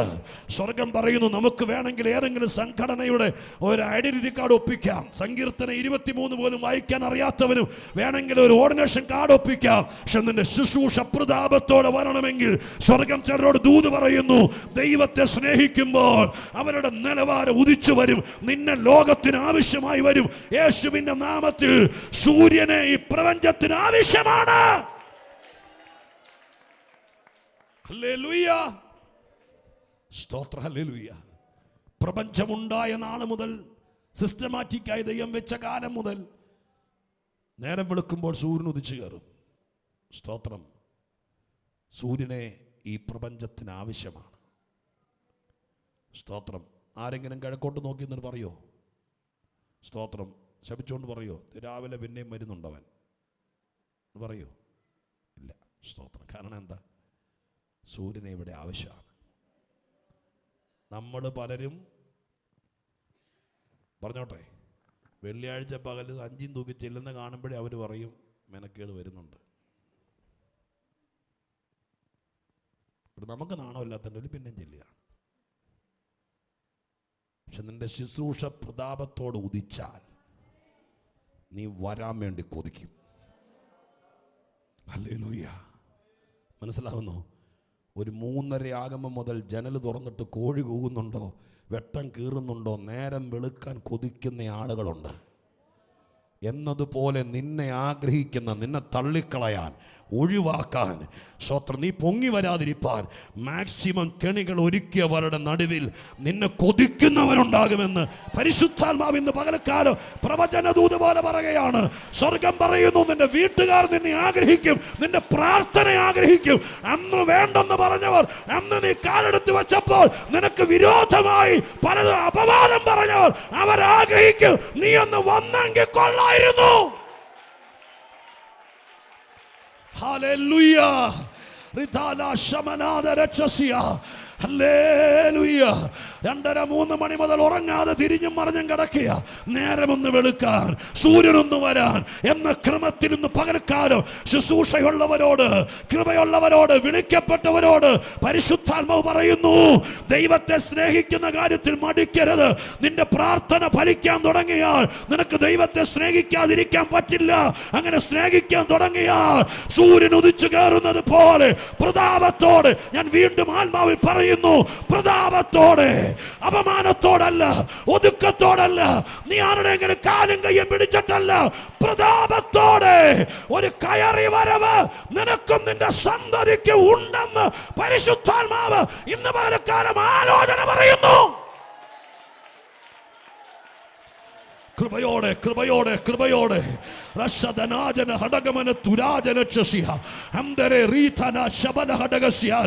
യേശുവിന്റെ നാമത്തിൽ നാട്ടുകാരുടെ നടുവിൽ ചതഞ്ഞ ഒരോടെയാണോ നീ? സ്വന്തം ചേട്ടന്റെ പെങ്ങളുടെ മുമ്പിൽ പ്രാർത്ഥിക്കാൻ പോയിട്ട് എന്തോ കിട്ടിയെന്നുള്ള ചോദ്യമായി നിൽക്കുന്ന ഒരു ജീവച്ചവത്തിന് തുല്യമായ ഒരു നോക്കുകുത്തിയാണോ നീ? അങ്ങനെയാണെങ്കിൽ നിന്റെ ഗതി തിരിച്ചുവിടുന്ന ഒരു പ്രാർത്ഥനാ യോഗത്തിലോ നീ പങ്കെടുക്കുന്നത്? ആ ദൂത സ്വർഗം കൈമാറുന്നത് പരിശുദ്ധാത്മാവ് പറയുന്നു, പ്രതാപത്തോടെ ഉദിച്ചു വരേണ്ടവരെ തടഞ്ഞു വെച്ച പോരും പോർവിളികളും നിന്റെ ദൈവത്തെ സ്നേഹിക്കാൻ തുടങ്ങിയാൽ, ആര് സ്നേഹിക്കാൻ തുടങ്ങിയോ അവരെ ഒതുക്കാൻ നോക്കിയ പോരാട്ടങ്ങളുടെ നടുവിൽ എന്റെ ദൈവ പ്രതാപത്തോടെ ഉദിപ്പിക്കാം. Hallelujah, hallelujah. ഞാൻ ഈ പറയുന്നത് സത്യമാണോ എന്ന് സ്വന്തം സഹോദരങ്ങൾ ഒതുക്കിയ യോസേപ്പിനോട് ചോദിക്ക്. എല്ലാരും കൂടി കൊല്ലാൻ നോക്കിയ നീ എങ്ങനെ പ്രതാപത്തോടെ ഉദിച്ചട മോനെ എന്ന് ചോദിച്ചാൽ അവൻ പറയും, എന്നോട് എന്റെ ചേട്ടന്മാർ എതിർത്തപ്പോഴും ഞാൻ എന്റെ ദൈവത്തെ സ്നേഹിച്ചുകൊണ്ടിരുന്നു. എന്റെ ജീവിതത്തെ ഞാൻ ശപിച്ചില്ല, എന്റെ വിധിയെ ഞാൻ പഴി പറഞ്ഞില്ല. എന്റെ കർത്താവ് എന്റെ കൂടെ ഉണ്ടെന്ന് ഞാൻ വിശ്വസിച്ചു. അതുകൊണ്ട് എന്റെ ദൈവം എന്റെ പ്രതാപത്തോടെ. എത്ര പേര് വിശ്വസിച്ചോണ്ട് സ്വത്രം ചെയ്യോ? വേറെ വഴിയില്ലെന്ന് ഞാൻ അമർച്ചയായി പറയുന്നു. നിനക്ക് കുതിച്ചു കയറാൻ വേറെ വഴിയില്ല. Hallelujah, hallelujah. എന്നെ കേൾക്കുന്ന പ്രിയ സഹോദരങ്ങളെ, സഹോദരിമാരെ, നിനക്ക് രക്ഷപ്പെടാൻ വേറെ വഴിയില്ല. നിന്റെ പ്രതാപം മടങ്ങി വരാൻ വേറെ വഴിയില്ല. ദൈവത്തെ സ്നേഹിക്കുകയല്ലാതെ നിന്റെ മുമ്പിൽ വേറെ വഴിയില്ല. വേറെ വഴിയില്ല. സ്തോത്രം, ഹല്ലേലൂയ. ഞാൻ പോകാൻ നേരത്ത് എന്നേക്കാൾ മിടുക്കരായ 15 ദൈവദാസന്മാരുടെ ഫോൺ നമ്പറും അഡ്രസ്സും തന്നുവിടാം. നിങ്ങൾ അവരുടെ അടുക്ക് പോയി പ്രാർത്ഥിച്ചോ. പക്ഷെ ആ കൂടെ ഞാനൊരു കൊച്ചു വാക്കോടെ പറയാ, രക്ഷപ്പെടിയല്ല. നിങ്ങൾക്ക് രക്ഷപ്പെടാൻ ഒരു വഴിയുള്ളൂ. ദൈവത്തെ സ്നേഹിക്കുക അല്ലാതെ വേറെ വഴിയില്ല. എത്ര പേരെ കൊണ്ട് പ്രാർത്ഥിപ്പിച്ചു നോക്കി, എത്രയോ കൂട്ടായ്മകളിൽ മാറി മാറി പോയി നോക്കി. സ്തോത്രം, നിങ്ങൾ ഇതുവരെ ഉദിച്ചിട്ടില്ല, നിങ്ങളിതുവരെ പ്രതാപത്തോടെ മടങ്ങി വന്നിട്ടില്ല. പക്ഷെ സ്വർഗം പറയുന്നു, നിനക്കൊരു ചാൻസ് ദൈവം ഇട്ടു തരികയാ. ഫെബ്രുവരി 10-ാം തീയതി നിന്റെ മുമ്പിൽ വെള്ളി മേഘങ്ങൾ വിണ്ടു കീറുകയാണ്. നിന്നെ പുറത്തു കൊണ്ടുവരുവാൻ, നിന്റെ സന്തതിയെ പുറത്തു കൊണ്ടുവരുവാൻ സ്വർഗത്തിലെ ദൈവം ആകാശം പിളരുകയാണ്. ഹല്ലേലൂയ. ചക്രവാളങ്ങളെ ഭേദിക്കുകയാണ്. വിശ്വസിക്കാമെങ്കിൽ ആത്മാവിൽ വിശ്വസിച്ചോ. നിന്നെ പ്രതാപത്തോടെ പുറത്തു കൊണ്ടുവരാൻ സ്വർഗം തത്രപ്പെടുകയാണ്. ഹല്ലേലൂയ.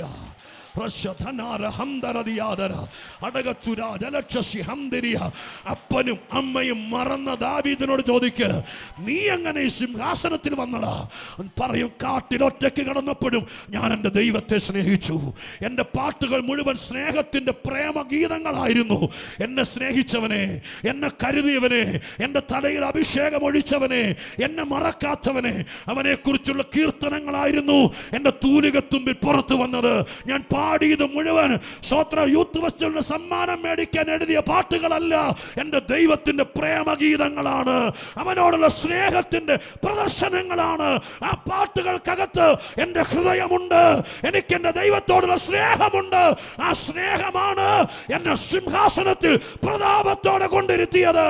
ഞാൻ നിങ്ങളോട് പറയാം, അപ്പൻ വെറുത്താലും അമ്മ വെറുത്താലും സ്വന്തം സഹോദരങ്ങൾ നിനക്കെതിരെ കുത്തിപ്പിടിച്ച് കഥ എഴുതിയാലും പ്രതാപത്തോടെ ഉയർത്തി നിന്നെ കൊണ്ടിരുത്തുന്ന ഒരു ദൈവമുണ്ട്. ആർക്ക് വേണ്ടിയാ? അവനെ സ്നേഹിക്കുന്നവർക്ക് വേണ്ടി. ഹല്ലേലൂയ. അപ്പാ പിതാവേ, സ്നേഹിപ്പാൻ, ലോകത്തെ വെറുക്കാൻ, പാവത്തെ വെറുക്കാൻ, ദൈവത്തെ സ്നേഹിക്കാൻ അമിത കൃപത പരിശുദ്ധാത്മാവേ, അമിത കൃപത ദൈവാത്മാവേ. ഞാൻ എന്നെ നോക്കി പറയുന്നു, എനിക്കിനിയും ഉദിക്കാനുണ്ട്, ഞാൻ ഇനിയും പുറത്തു വരാനുണ്ട്. ഞാൻ എന്നെ നോക്കി പറയുന്നു, എൻ്റെ പ്രതാപ ശുശ്രൂഷ പുറത്തു വന്നിട്ടില്ല, എൻ്റെ പ്രതാപം നിങ്ങൾ കണ്ടിട്ടില്ല. ഞാൻ അഹങ്കാരമല്ല പറയുന്നത്. ഇതിനേക്കാൾ എനിക്ക് എൻ്റെ ദൈവത്തെ സ്നേഹിക്കാൻ പറ്റും. വേണ്ടും വണ്ണം സ്നേഹിച്ചില്ലല്ലോ എന്നൊരു കുറ്റബോധം എൻ്റെ അകത്ത് ഭാരപ്പെടുത്തുന്നുണ്ട്. നിങ്ങളോട് പ്രസംഗിക്കുമ്പോൾ സ്വർഗം എന്നോട് പറയുന്നു, എന്നെ സ്നേഹിച്ചാൽ ഇതൊന്നും അല്ല നിന്റെ ശുശ്രൂഷ. നീ തിയോളജിയിൽ ഒരു ഡിഗ്രി കൂടി എടുത്താലെന്നല്ല, നീ ഹീബ്രുവും ഗ്രീക്കും കൂടി പഠിച്ചാലെന്നല്ല. സ്വത്രല്ല, പിന്നെയോ എന്നെ സ്നേഹിച്ചാൽ എൻ്റെ അഭിഷേകം ഞാൻ നിനക്ക് തരും. അപ്പാ പിതാവേ, എൻ്റെ കർത്താവേ, എൻ്റെ യേശുവേ, എൻ്റെ രക്ഷകനേ,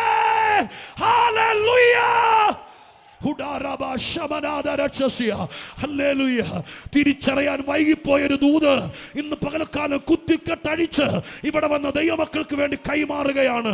ഞാൻ എല്ലാ അപ്പന്മാരോടും അമ്മമാരോടും പറയാം, നീ കരയണ്ട, നീ കരയണ്ട. എന്നെ സ്നേഹിക്കുന്ന കാര്യത്തിൽ ആരെയും നോക്കരുത്, മതങ്ങളെ നോക്കരുത്, സമുദായത്തെ നോക്കരുത്, അപ്പനെ അമ്മയെ നോക്കരുത്.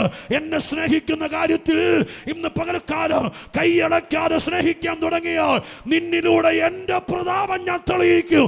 എൻ്റെ അഭിഷേകം, എൻ്റെ ശുശ്രൂഷ, എൻ്റെ പുരാതന സമ്പത്ത് ഇത് മുഴുവൻ നിന്നെ മേൽ ഞാൻ ആത്മാവിൽ ഇറക്കി തരും. അതുകൊണ്ട് നിന്റെ പ്രതാപം പുറത്തു വരാനിരിക്കുന്നു. ആരോടാ ഇത് പറയുന്നത്? എന്നെ സ്നേഹിക്കുന്നവരോട്. Hallelujah, hallelujah. യാന്ത്രികമായ ഒരു യോഗത്തിൽ വന്ന് പങ്കെടുത്ത് നമുക്ക് മടങ്ങിപ്പോകാം. വിടുതലിന് വേണ്ടി മാത്രം നിങ്ങൾക്ക് കിലോമീറ്ററുകൾ യാത്ര ചെയ്യാം. പക്ഷെ ഒരു കാര്യം ഓർക്കണം, ദൈവത്തെ സ്നേഹിച്ചെങ്കിലേ പ്രതാപം പുറത്തു വരുള്ളൂ. ഇപ്പം പ്രായം എത്രയാണെന്ന് നോക്കണ്ട, നിങ്ങളുടെ പ്രതാപം ദൈവം പുറത്തു കൊണ്ടുവരും. ആ വാക്കിനാ ഞാൻ സ്തോത്രം ചെയ്യുന്നു. ഈ വാക്യം വായിച്ച് ഞാൻ കുറിച്ച് വെച്ചപ്പോൾ ആ വാചകം ശ്രദ്ധിച്ചില്ല. പക്ഷെ പ്രസംഗിക്കുമ്പോൾ ഈ പുൽപ്പറ്റിൽ പറയുന്നു, എന്നെ സ്നേഹിച്ച ആരാണ് പ്രതാപത്തോടെ പുറത്തു വരാതിരുന്നിട്ടുള്ളേ? സ്തോത്രം, ഹല്ലേലൂയ. ഒന്നാമത്തെ കാര്യം, ദൈവത്തെ സ്നേഹിച്ചാൽ അവർ ചുരുങ്ങിപ്പോകില്ല, അവർ ഒതുങ്ങിപ്പോകില്ല. അവരൊരു പ്രതാപത്തോടെ നാട്ടിൽ വാഴും. അവരുടെ അടുക്ക പ്രാർത്ഥിക്കാൻ ആൾ വരും. അവരുടെ ശുശ്രൂഷയിൽ സാത്താൻ തോക്കും. ഇതൊക്കെ കാലേ കൂട്ടി അറിഞ്ഞ സാത്താൻ വിശ്വാസ സമൂഹത്തിൻ്റെ മനസ്സിനകത്തൊരു വലിയ പാറ ഏറ്റി വെച്ചിരിക്കുക. ഞാൻ പ്രാർത്ഥിച്ചാൽ ദൈവം കേൾക്കുകയില്ല. സ്തോത്രം. ഇന്ന് പകലിൽ തിരുത്തണം. എൻ്റെ പ്രാർത്ഥന ദൈവം കേൾക്കും. അങ്ങനെ ഒരു ബന്ധം ഉണ്ടാക്കിയെടുക്കണം.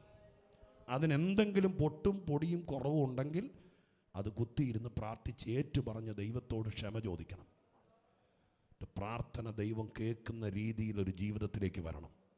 ഫെബ്രുവരി മാസത്തിൽ ഒരടയാളമായി ഞാൻ പ്രാർത്ഥിച്ച പ്രാർത്ഥന ദൈവം മറുപടി തന്നു എന്ന് വരത്തക്ക രീതിയിൽ ബോധ മനസ്സോടെ ശ്രദ്ധയോടെ പ്രാർത്ഥിക്കണം.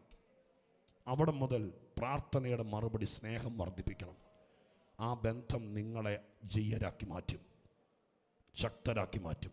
നിങ്ങളുടെ ജീവിതത്തിൻ്റെ പ്രൊഫഷനിലോ ശുശ്രൂഷയിലോ കുടുംബത്തിലോ കുടുംബജീവിതത്തിലോ സന്തതികളുമേലോ ഉദയസൂര്യനെ പോലെ പ്രതാപത്തോടെ ആർക്കും തടയാൻ പറ്റാത്ത നിലവാരത്തിലേക്ക് കൊണ്ടുവരും.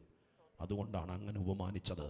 എന്നെ സ്നേഹിക്കുന്നവർ പ്രഭാതത്തിൽ സൂര്യൻ പ്രതാപത്തോട് ഉദിക്കുന്നത് പോലെ ഇരിക്കുമെന്ന്. അതിനെ തടയാൻ ആർക്കും പറ്റിയല്ല. എല്ലാവരും കൂടി സമരം ചെയ്താലും സൂര്യൻ ഉദിക്കാതിരിക്കുകയില്ല. അത് ദൈവം വെച്ചിരിക്കുന്ന വ്യവസ്ഥയാണ്.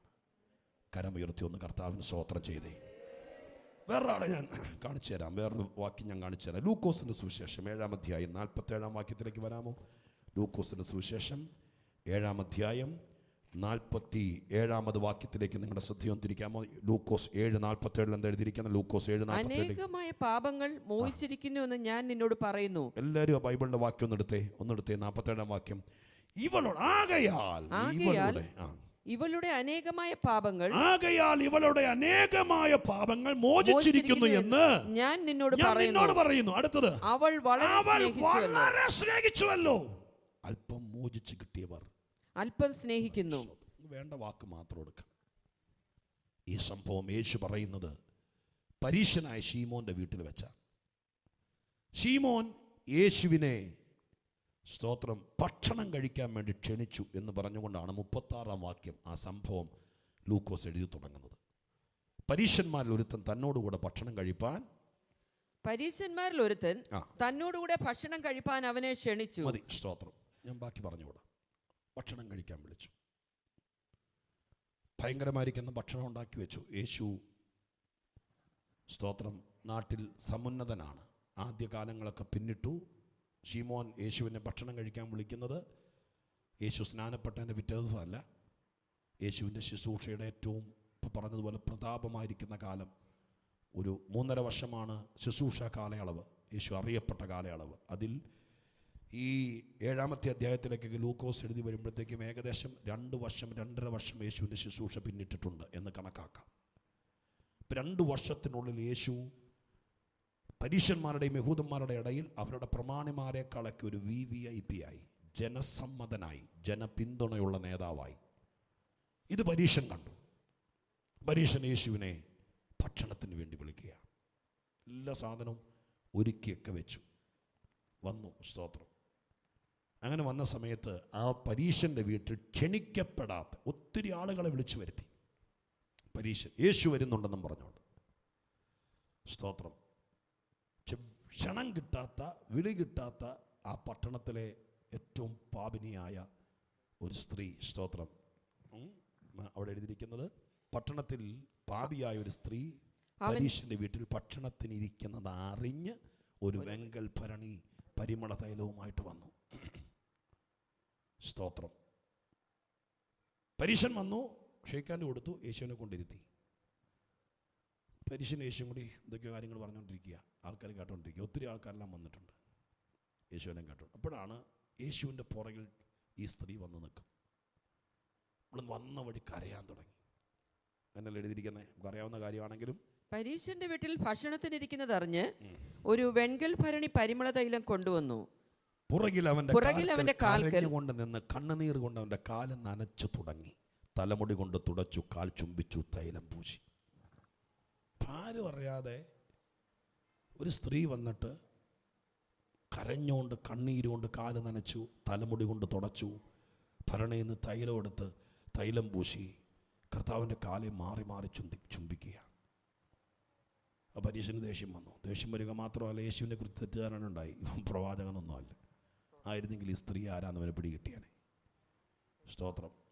ഇത് മനസ്സിലാക്കി യേശു അവനോട് ഒരു ഉപമയിലൂടെ കാര്യം തെളിയിക്കുകയാണ്. സ്നേഹമാണ് അവിടുത്തെ മിഷൻ. പരീശന് ഒരു കണക്കിന് മറുപടി പറഞ്ഞു. മറുപടി പറയാതിരിക്കാൻ പറ്റത്തില്ലാത്തതിൻ്റെ പേര്. അപ്പോൾ യേശു പറയുകയാണ്, പറഞ്ഞതിൻ്റെ വാക്യത്തിൽ നിന്നാണ് 47-ാം വാക്യം, അവൾ വളരെ സ്നേഹിച്ചുവല്ലോ.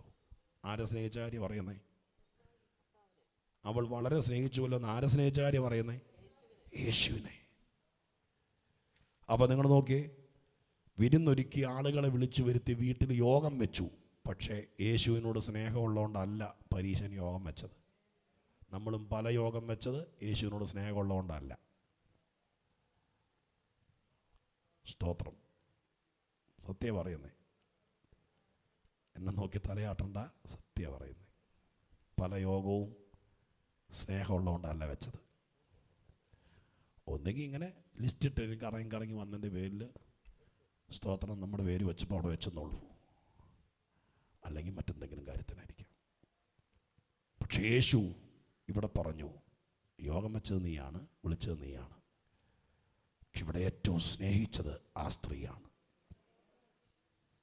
സ്തോത്രം. ആ സ്ത്രീയാണ്. ആ സ്നേഹിച്ച സ്ത്രീയെ നിങ്ങൾ ശരിക്കും നോക്കി. അവളെക്കുറിച്ച് പറഞ്ഞിരിക്കുന്നത് അങ്ങനെയാണ്, അവൾ ക്ഷണിച്ചിട്ട് വന്നതല്ല, അറിഞ്ഞു വന്നതാണ്.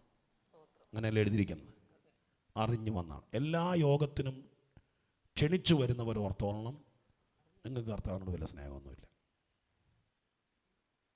സ്തോത്രം. യോഗമൊക്കെ വയ്ക്കുമ്പോൾ എന്തോ പാടെന്നറിയോ? നമ്മളിരുന്ന് കുത്തിയിരുന്ന് വിളിക്കും ഓരോരുത്തരെ.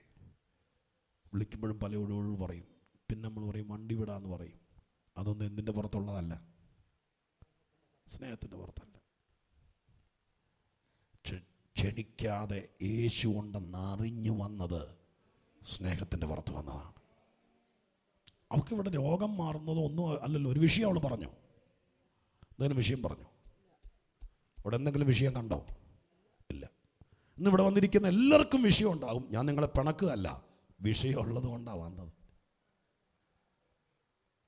പക്ഷെ ഇവൾ വന്നത് വിഷയമുള്ളത് കൊണ്ടല്ല, വിഷയം പറയാനുമല്ല. സ്തോത്രം.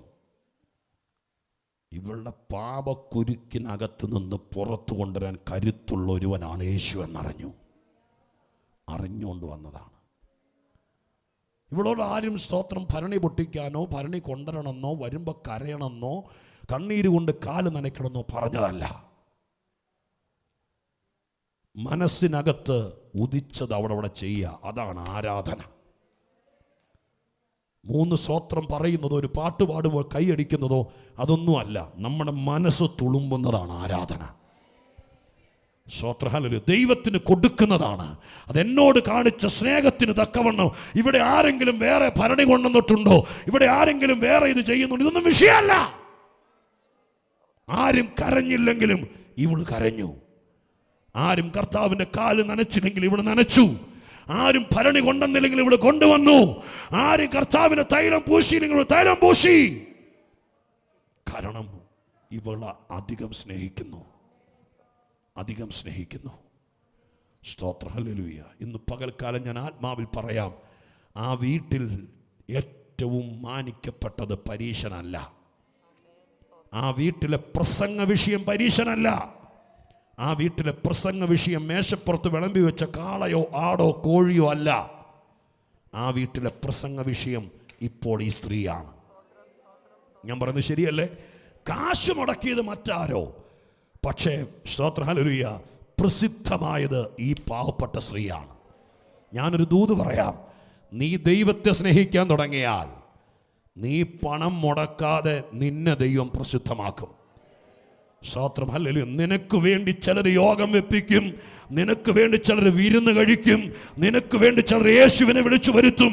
സ്തോത്രം, നീ ഒന്നും ചെയ്യാതെ നിന്നെ ദൈവമായ കർത്താവ്, സ്തോത്രം, ഈ വീട്ടിൽ ഏറ്റവും അധികം പുറത്തു വന്നത്, ഏറ്റവും അധികം മാനിക്കപ്പെട്ടത്, സ്തോത്രം, വിളമ്പുകാരല്ല, വെപ്പുകാരല്ല, പണം മുടക്കിയവരല്ല, വിരുന്നുകാരനല്ല, വിരുന്ന് വാഴിയല്ല. ഈ വീട്ടിൽ ഏറ്റവും അധികം പ്രസംഗ വിഷയമായത് കരഞ്ഞു നിന്ന് സ്നേഹിച്ച ഈ സ്ത്രീയാണ്. ഹല്ലേലൂയ. ഞാൻ വിചാരിക്കുന്നു ഈ സ്ത്രീ കരയാനും കാല് തുടയ്ക്കാനും വന്നില്ലായിരുന്നെങ്കിൽ ലൂക്കോസ് 7 ഈ പരീശന്റെ ചരിത്രം വരില്ലായിരുന്നു. എത്ര പേര് ഞാൻ പറയുന്നത് വിശ്വസിച്ച ആമീൻ പറയുന്നത് എനിക്കറിയില്ല. ശരിയല്ലേ ഞാൻ പറയുന്നേ? പരീശനെ പറയാനല്ല ലൂക്കോസിനെ കൊണ്ട് ഇത് എഴുതിപ്പിച്ചത്. യേശു സാധാരണക്കാരന്റെ വീട്ടിൽ പോയി ആഹാരം കഴിക്കുമെന്ന് തെളിയിക്കാനല്ല ഈ ഭാഗം എഴുതിച്ചത്. പിന്നെയോ, സ്നേഹിക്കാൻ ആളുണ്ടെങ്കിൽ ഏത് പരീശന്റെ വിമർശനങ്ങളെയും ഏത് പ്രതിയോഗിയുടെ തന്ത്രങ്ങളെയും ഒതുക്കിക്കൊണ്ട് നിന്നെ കുറ്റം പറഞ്ഞവന്റെ വീട്ടിലെ വിരുന്നിനകത്ത് വെച്ച് നിന്നെ ഉയർത്തുന്ന ദൈവമുണ്ടെന്ന് പറയാനാണ് പരിശുദ്ധാത്മാവ് ഈ ഭാഗം എഴുതിച്ചത്. Hallelujah, hallelujah. ഈ പരീശന്, ഈ പരീശന് ഈ സ്ത്രീ ഇവിടെ വന്നത് ഇഷ്ടപ്പെട്ടായിരുന്നോ? ഇഷ്ടപ്പെട്ടിട്ടില്ല. ഇഷ്ടപ്പെട്ടിട്ടില്ലെന്നൊക്കെ നമ്മൾ എങ്ങനെയാ മനസ്സിലാക്കുന്നേ? സ്തോത്രം, നമുക്കിതുവരെ അതൊന്നും പിടികിട്ടില്ല. അതിൻ്റെ ഉള്ള സെൻസറൊക്കെ നമുക്ക് പണ്ടേ പോയി. നമുക്കിതിനെ പിടിയിട്ടില്ല. നമുക്ക് ഇന്നാരൊന്നും ഇഷ്ടമല്ലെന്ന് പറഞ്ഞാൽ പിന്നെ നമ്മൾ കെട്ടിക്കയറി ചെല്ലും. ചില വാക്കിൽ നിന്ന്, ചില ശൈലിയിൽ നിന്ന്, ചില രീതിയിൽ നിന്ന് നമുക്ക് പിടികിട്ടും ഇഷ്ടപ്പെട്ടില്ല നമ്മുടെ എഴുതിയിട്ടൊന്നും വെച്ചിട്ടില്ല. പക്ഷെ ഇയാൾ മനസ്സിൽ കരുതിക്കൊണ്ടിരിക്കുന്നത് യേശു പറഞ്ഞിടത്ത് പറയുകയാണ്, സ്തോത്രം, ഇവൻ പ്രവാചകനൊന്നുമല്ല. പ്രവാചകനായിരുന്നെങ്കിൽ ഇവള് അല്ലെ, അങ്ങനെയല്ല എഴുതിയിരിക്കുന്ന വാക്ക് നോക്കി. സ്തോത്രം, ഹല്ലേലൂയ. പറഞ്ഞിരിക്കുന്നത് അവനെ ക്ഷണിച്ച പരീശൻ അത് കണ്ടിട്ട് ഇവൻ പ്രവാചകനായിരുന്നുവെങ്കിൽ തന്നെ തൊടുന്ന സ്ത്രീ ആരെന്നും എങ്ങനെയുള്ളവൾ എന്നും അറിയുമായിരുന്നു. അവൾ പാപിയല്ലോ. അവന്റെ മനസ്സിനകത്ത് ഇവള് പാപിയല്ലേ? അതിനർത്ഥം ഇയാളുടെ വീട്ടിൽ വന്നത് ഇഷ്ടപ്പെട്ടിട്ടില്ല, ഇയാളുടെ യോഗത്തിന് വന്നത് ഇഷ്ടപ്പെട്ടിട്ടില്ല. ഞാൻ ഇന്ന് പകൽക്കാലം ഈ ഭാഗമൊക്കെ വളച്ചു കെട്ടുകയല്ല, വ്യാഖ്യാനിക്കുകയാണ്. നിന്നെ ഇഷ്ടപ്പെടാത്തവന്റെ പെരക്കകത്ത് വെച്ച് നിന്നെ മാനിക്കും ദൈവം. അതിന് നീ ചെയ്യേണ്ടത് ഇഷ്ടപ്പെടാത്ത പരീശനെ കാല് പിടിക്കുകയല്ല, യേശുവിന്റെ കാൽക്കലിരിക്കുക. ഹല്ലേലൂയ. യേശുവിന്റെ നാമത്തിൽ ആത്മാവിൽ നിന്റെ മക്കളെ വിളിച്ചു പറ, നിന്റെ ബോസിന് നിന്റെ കമ്പനിയിൽ ബാക്കി എല്ലാവരും ഇഷ്ടമാണ്. നിന്നെ ഇഷ്ടമല്ലെങ്കിൽ നീ ബോസിന്റെ കാല് പിടിക്കരുത്, യേശുവിന്റെ കാല് പിടിക്കാൻ പറ. ഹല്ലേലൂയ. ഇഷ്ടപ്പെടാത്തവന്റെ പെരക്കകത്ത് വെച്ച് അവനെ കൊണ്ട് വിരുന്ന് കഴിപ്പിച്ചിട്ട് ഇവളെ മാനിച്ചു. സ്തോത്രം, ഹല്ലേലൂയ. നിങ്ങളുടെ വീട്ടിൽ നിങ്ങളൊന്നും ചെയ്യണ്ട. മറ്റൊരുത്തൻ്റെ വീട്ടിൽ വെച്ച്, മറ്റൊരുത്തൻ്റെ പന്തിയിൽ വെച്ച്, മറ്റൊരുത്തൻ്റെ സദസ്സിൽ വെച്ച്, അവൻ്റെ വിരുന്നിനകത്ത് വെച്ച് അവനെ മാനിക്കുന്നതിനേക്കാൾ യേശുവിനെ സ്നേഹിക്കുന്നവനെ മാനിക്കുമെന്ന് ഈ പാരഗ്രാഫിനകത്തുനിന്ന് പരിശുദ്ധാത്മാവെന്ന് പറയുമ്പോൾ, സ്വർഗത്തിലെ ദൈവത്തോട് നന്ദി പറഞ്ഞ് സ്നേഹിക്കാൻ എത്ര പേർക്ക് മനസ്സുണ്ട് ദൈവസന്നിധിയിൽ? എത്ര പേർക്ക് മനസ്സുണ്ട് ദൈവസന്നിധിയിൽ? അവർ വിശ്വാസത്തോടെ കരമുയർത്തി ദൈവത്തിന് നന്ദിയോടെ സ്തോത്രം ചെയ്യുക. അപ്പൊ ദൈവത്തെ സ്നേഹിച്ചാൽ, ഞാൻ പ്രവചനം പോലെ പറഞ്ഞു വിടുന്നു, നിന്നെ ഇഷ്ടപ്പെടാത്തവന്റെ വീട്ടിലെ വിരുന്നിൽ വെച്ച് നീ മാനിക്കപ്പെടും, നീ ഉയർത്തപ്പെടും. നീ പണം മുടക്കി നോട്ടീസ് അടിക്കണ്ട, നീ പണം മുടക്കി നിന്റെ വീട്ടിൽ പന്തൽ കെട്ടണ്ട. മറ്റൊരുത്തൻ്റെ പന്തലിൽ വെച്ച് മാനിക്കും ദൈവം നിന്നെ, നിന്റെ തലമുറയെ. കർത്താവ് അതിന് വിശ്വസ്തനാണ്. നമ്മൾ ചെയ്തുകൊണ്ടിരിക്കേണ്ടത് ഒരേ ഒരു കാര്യം, ദൈവത്തെ സ്നേഹിച്ചുകൊണ്ടിരിക്കുക. 5 കാര്യങ്ങൾ പറയാമെന്ന് വിചാരിച്ച വന്നത്, പക്ഷെ 5 കാര്യങ്ങളും വ്യാഖ്യാനിക്കാനുള്ള സമയമെടുക്കാൻ പറ്റില്ല. സ്തോത്രം, ഹല്ലേലൂയ. ഒരു കാര്യത്തോടെ പറഞ്ഞ് ഞാൻ അവസാനിപ്പിക്കാം. സ്തോത്രം. നെഹമ്യാവിൻ്റെ പുസ്തകത്തിലെ 1-ാം അധ്യായത്തിൻ്റെ 5-ാം വാക്യം കൂടി വായിച്ച് ബാക്കിയുള്ള കാര്യങ്ങൾ ഞാൻ പറയാതെ വിടുകയാണ്. സ്വർഗത്തിലെ ദൈവമായ യഹോവേ, നിന്നെ സ്നേഹിച്ച് നിന്റെ കൽപ്പനകളെ പ്രമാണിക്കുന്നവർക്ക് നിയമവും, നിന്നെ സ്നേഹിച്ച് നിന്റെ കൽപ്പനകളെ പ്രമാണിക്കുന്നവർക്ക് നിയമവും ദയയും പാലിക്കുന്ന മഹാനും ഭയങ്കരനുമായ ദൈവമേ. മതി, അത്രയും മതി. സ്തോത്രം. ആ വാക്ക് നിങ്ങൾ ശ്രദ്ധിച്ചേ. അവിടുത്തെ ഓരോ പദങ്ങളും ശ്രദ്ധേയമാണ്. നെഹമ്യാവ് പറയുന്നു, ഒരു പ്രാർത്ഥന തുടങ്ങുക. നെഹമ്യാവിൻ്റെ പ്രസംഗമല്ല, പ്രാർത്ഥിക്കാൻ തുടങ്ങുക. പ്രാർത്ഥിക്കാൻ തുടങ്ങുമ്പോൾ ദൈവത്തെ അഭിസംബോധന ചെയ്യുകയാണ്. ഇങ്ങനെ അഭിസംബോധന ചെയ്യുന്നത് ഓരോരുത്തരുടെ അനുഭവത്തിൽ നിന്നാണ് ദൈവത്തെ വിളിക്കുന്നത് കേട്ടോ. ഇവരുടെ ദൈവത്തിനെ ഉള്ള അറിവിൽ നിന്നും അനുഭവത്തിൽ നിന്നും പറയുകയാണ്. ആ വാക്കെങ്ങനെ തുടങ്ങിയത്? പ്രാർത്ഥന, നിന്നെ സ്നേഹിച്ച് നിന്റെ കൽപ്പനകളെ പ്രമാണിക്കുന്നവർ. നിങ്ങളത് ശ്രദ്ധിച്ചോളണം. സ്തോത്രം. ആദ്യം എഴുതിയ വാക്കെന്താ? നിന്നെ സ്നേഹിച്ച്. സ്തോത്രം. നിന്നെ സ്നേഹിച്ചതിന് ശേഷമാണ് എന്ത് നടന്നത്? നിന്റെ കൽപ്പനകളെ പ്രമാണിക്കുന്നത്. സ്തോത്രം. കൽപ്പനകൾ പ്രമാണിക്കുന്നത് ഒരു ചടങ്ങിനാണെങ്കിൽ അവിടെ മുതലേ നമ്മൾ പാളി. അവിടെ മുതലേ നമ്മൾ ശരിയാക്കിയെങ്കിലേ ഒക്കത്തുള്ളൂ. സ്തോത്രം. അപ്പം അവിടെ കണക്ക് തെറ്റിയാൽ പിന്നെ ഇവിടെ കൊണ്ടുവന്ന് ശരിയാക്കാൻ പറ്റിയല്ല. സ്തോത്രം. അവിടെ നിന്നേ നമ്മൾ അടിത്തറ തെറ്റിയാൽ മേൽക്കൂര ഒക്കെയല്ല. ആശാരിപ്പണി അറിയാവുന്നവർക്കറിയാം. അടിത്തറയുടെ കണക്ക് തെറ്റിയാൽ മേൽക്കൂട് എന്ത് ചെയ്യല? ചേരിയല. സ്തോത്രം. വീട് പണിയൊക്കെ പണ്ടത്തെ അല്ല, ഇന്നത്തെ പക്ക കണക്ക് കൂട്ടലാണ്. താഴെയൊന്നും കണക്ക് തെറ്റിയാൽ മുകളിൽ വരുമ്പോഴത്തേക്ക് നമുക്ക് കണ്ടാൽ പിടി കിട്ടിയല്ല. മുകളിൽ വരുമ്പോൾ കഴിക്കോലും ഉത്തരവും കൂടി ചേരിയല്ല. അപ്പോൾ തമ്മി പറയും, നമ്മൾ അളവിനാ മുറിച്ചത്. മുകളിലത്തെ അളവെടുത്താൽ പോരാ, താഴത്തെ അളവ് നോക്കണം. അപ്പം ആദ്യം വരേണ്ടത് ദൈവത്തെ സ്നേഹിച്ചതിന് ശേഷം കൽപ്പന അനുസരിച്ചാൽ മതി. സ്തോത്രം. അല്ലാതെ കാര്യം നടക്കാൻ വേണ്ടി കൽപ്പന അനുസരിച്ചതെല്ലാം കഷായം കുടിച്ചോലെ നടക്കുന്നുണ്ട് ഇപ്പോൾ. സത്യ അല്ലേ? സ്തോത്രം. നിങ്ങളൊക്കെ എത്രയോ പേരെ കാണുന്ന കണ്ട് പറയാം. പലരെയും കാണുമ്പോഴേ ഞാൻ പറയും, ഇത് ദശമൂലാരിഷ്ടം കുടിച്ചുകൊണ്ട് നടക്കുന്ന ടീമാണ്. സ്തോത്രം. അരിഷ്ടം കുടിച്ചുകൊണ്ട് നടക്കുന്നത് വലിയ പാടം കാണുമ്പോൾ അറിയാം. കാരണം എന്താ? കർത്താവിനെ സ്നേഹിക്കാതെ ആരോണ്ടും പറഞ്ഞു കാര്യം നടക്കാൻ വേണ്ടി പോയി കൽപ്പന അനുസരിച്ചോളാൻ. അവർക്ക് സ്നേഹം എന്താണെന്നറിയില്ല, കൽപ്പന എന്താണെന്നറിയില്ല, സ്നേഹിക്കണം എന്നറിയില്ല. ഞാൻ നിങ്ങൾ ചിലരോട് പറയാം, കൽപ്പന അനുസരിച്ചേ പറ്റൂ, പക്ഷേ സ്നേഹത്തിൻ്റെ അടിസ്ഥാനത്തിലായിരിക്കണം. പേടിച്ചിട്ടാകരുത്. നമുക്കെന്തെങ്കിലും കാര്യം നടക്കാനായിരിക്കരുത്. കർത്താവിനെ സ്നേഹിക്കുന്നത് കൊണ്ട് എനിക്ക് കൽപ്പന അനുസരിക്കാതിരിക്കാൻ പറ്റില്ല. അതിന് തെളിവ് വാക്യങ്ങൾ യോഹന്നാനിൽ ഒത്തിരി കിടക്കുന്നുണ്ട്, ഞാൻ എടുക്കുന്നില്ല സമയമില്ലാത്തതിൻ്റെ പേരിൽ. കൽപ്പന അനുസരിക്കുന്നത് സ്നേഹമുണ്ട്. ഒന്നാമത് അവനെ സ്നേഹിച്ചുകൊണ്ട് കൽപ്പന അനുസരിക്കണം. അങ്ങനെ ചെയ്തവർക്ക് ദൈവം ആരാകുമെന്നറിയാമോ? അതാണ് ആ വാക്യം പറയുന്നത്.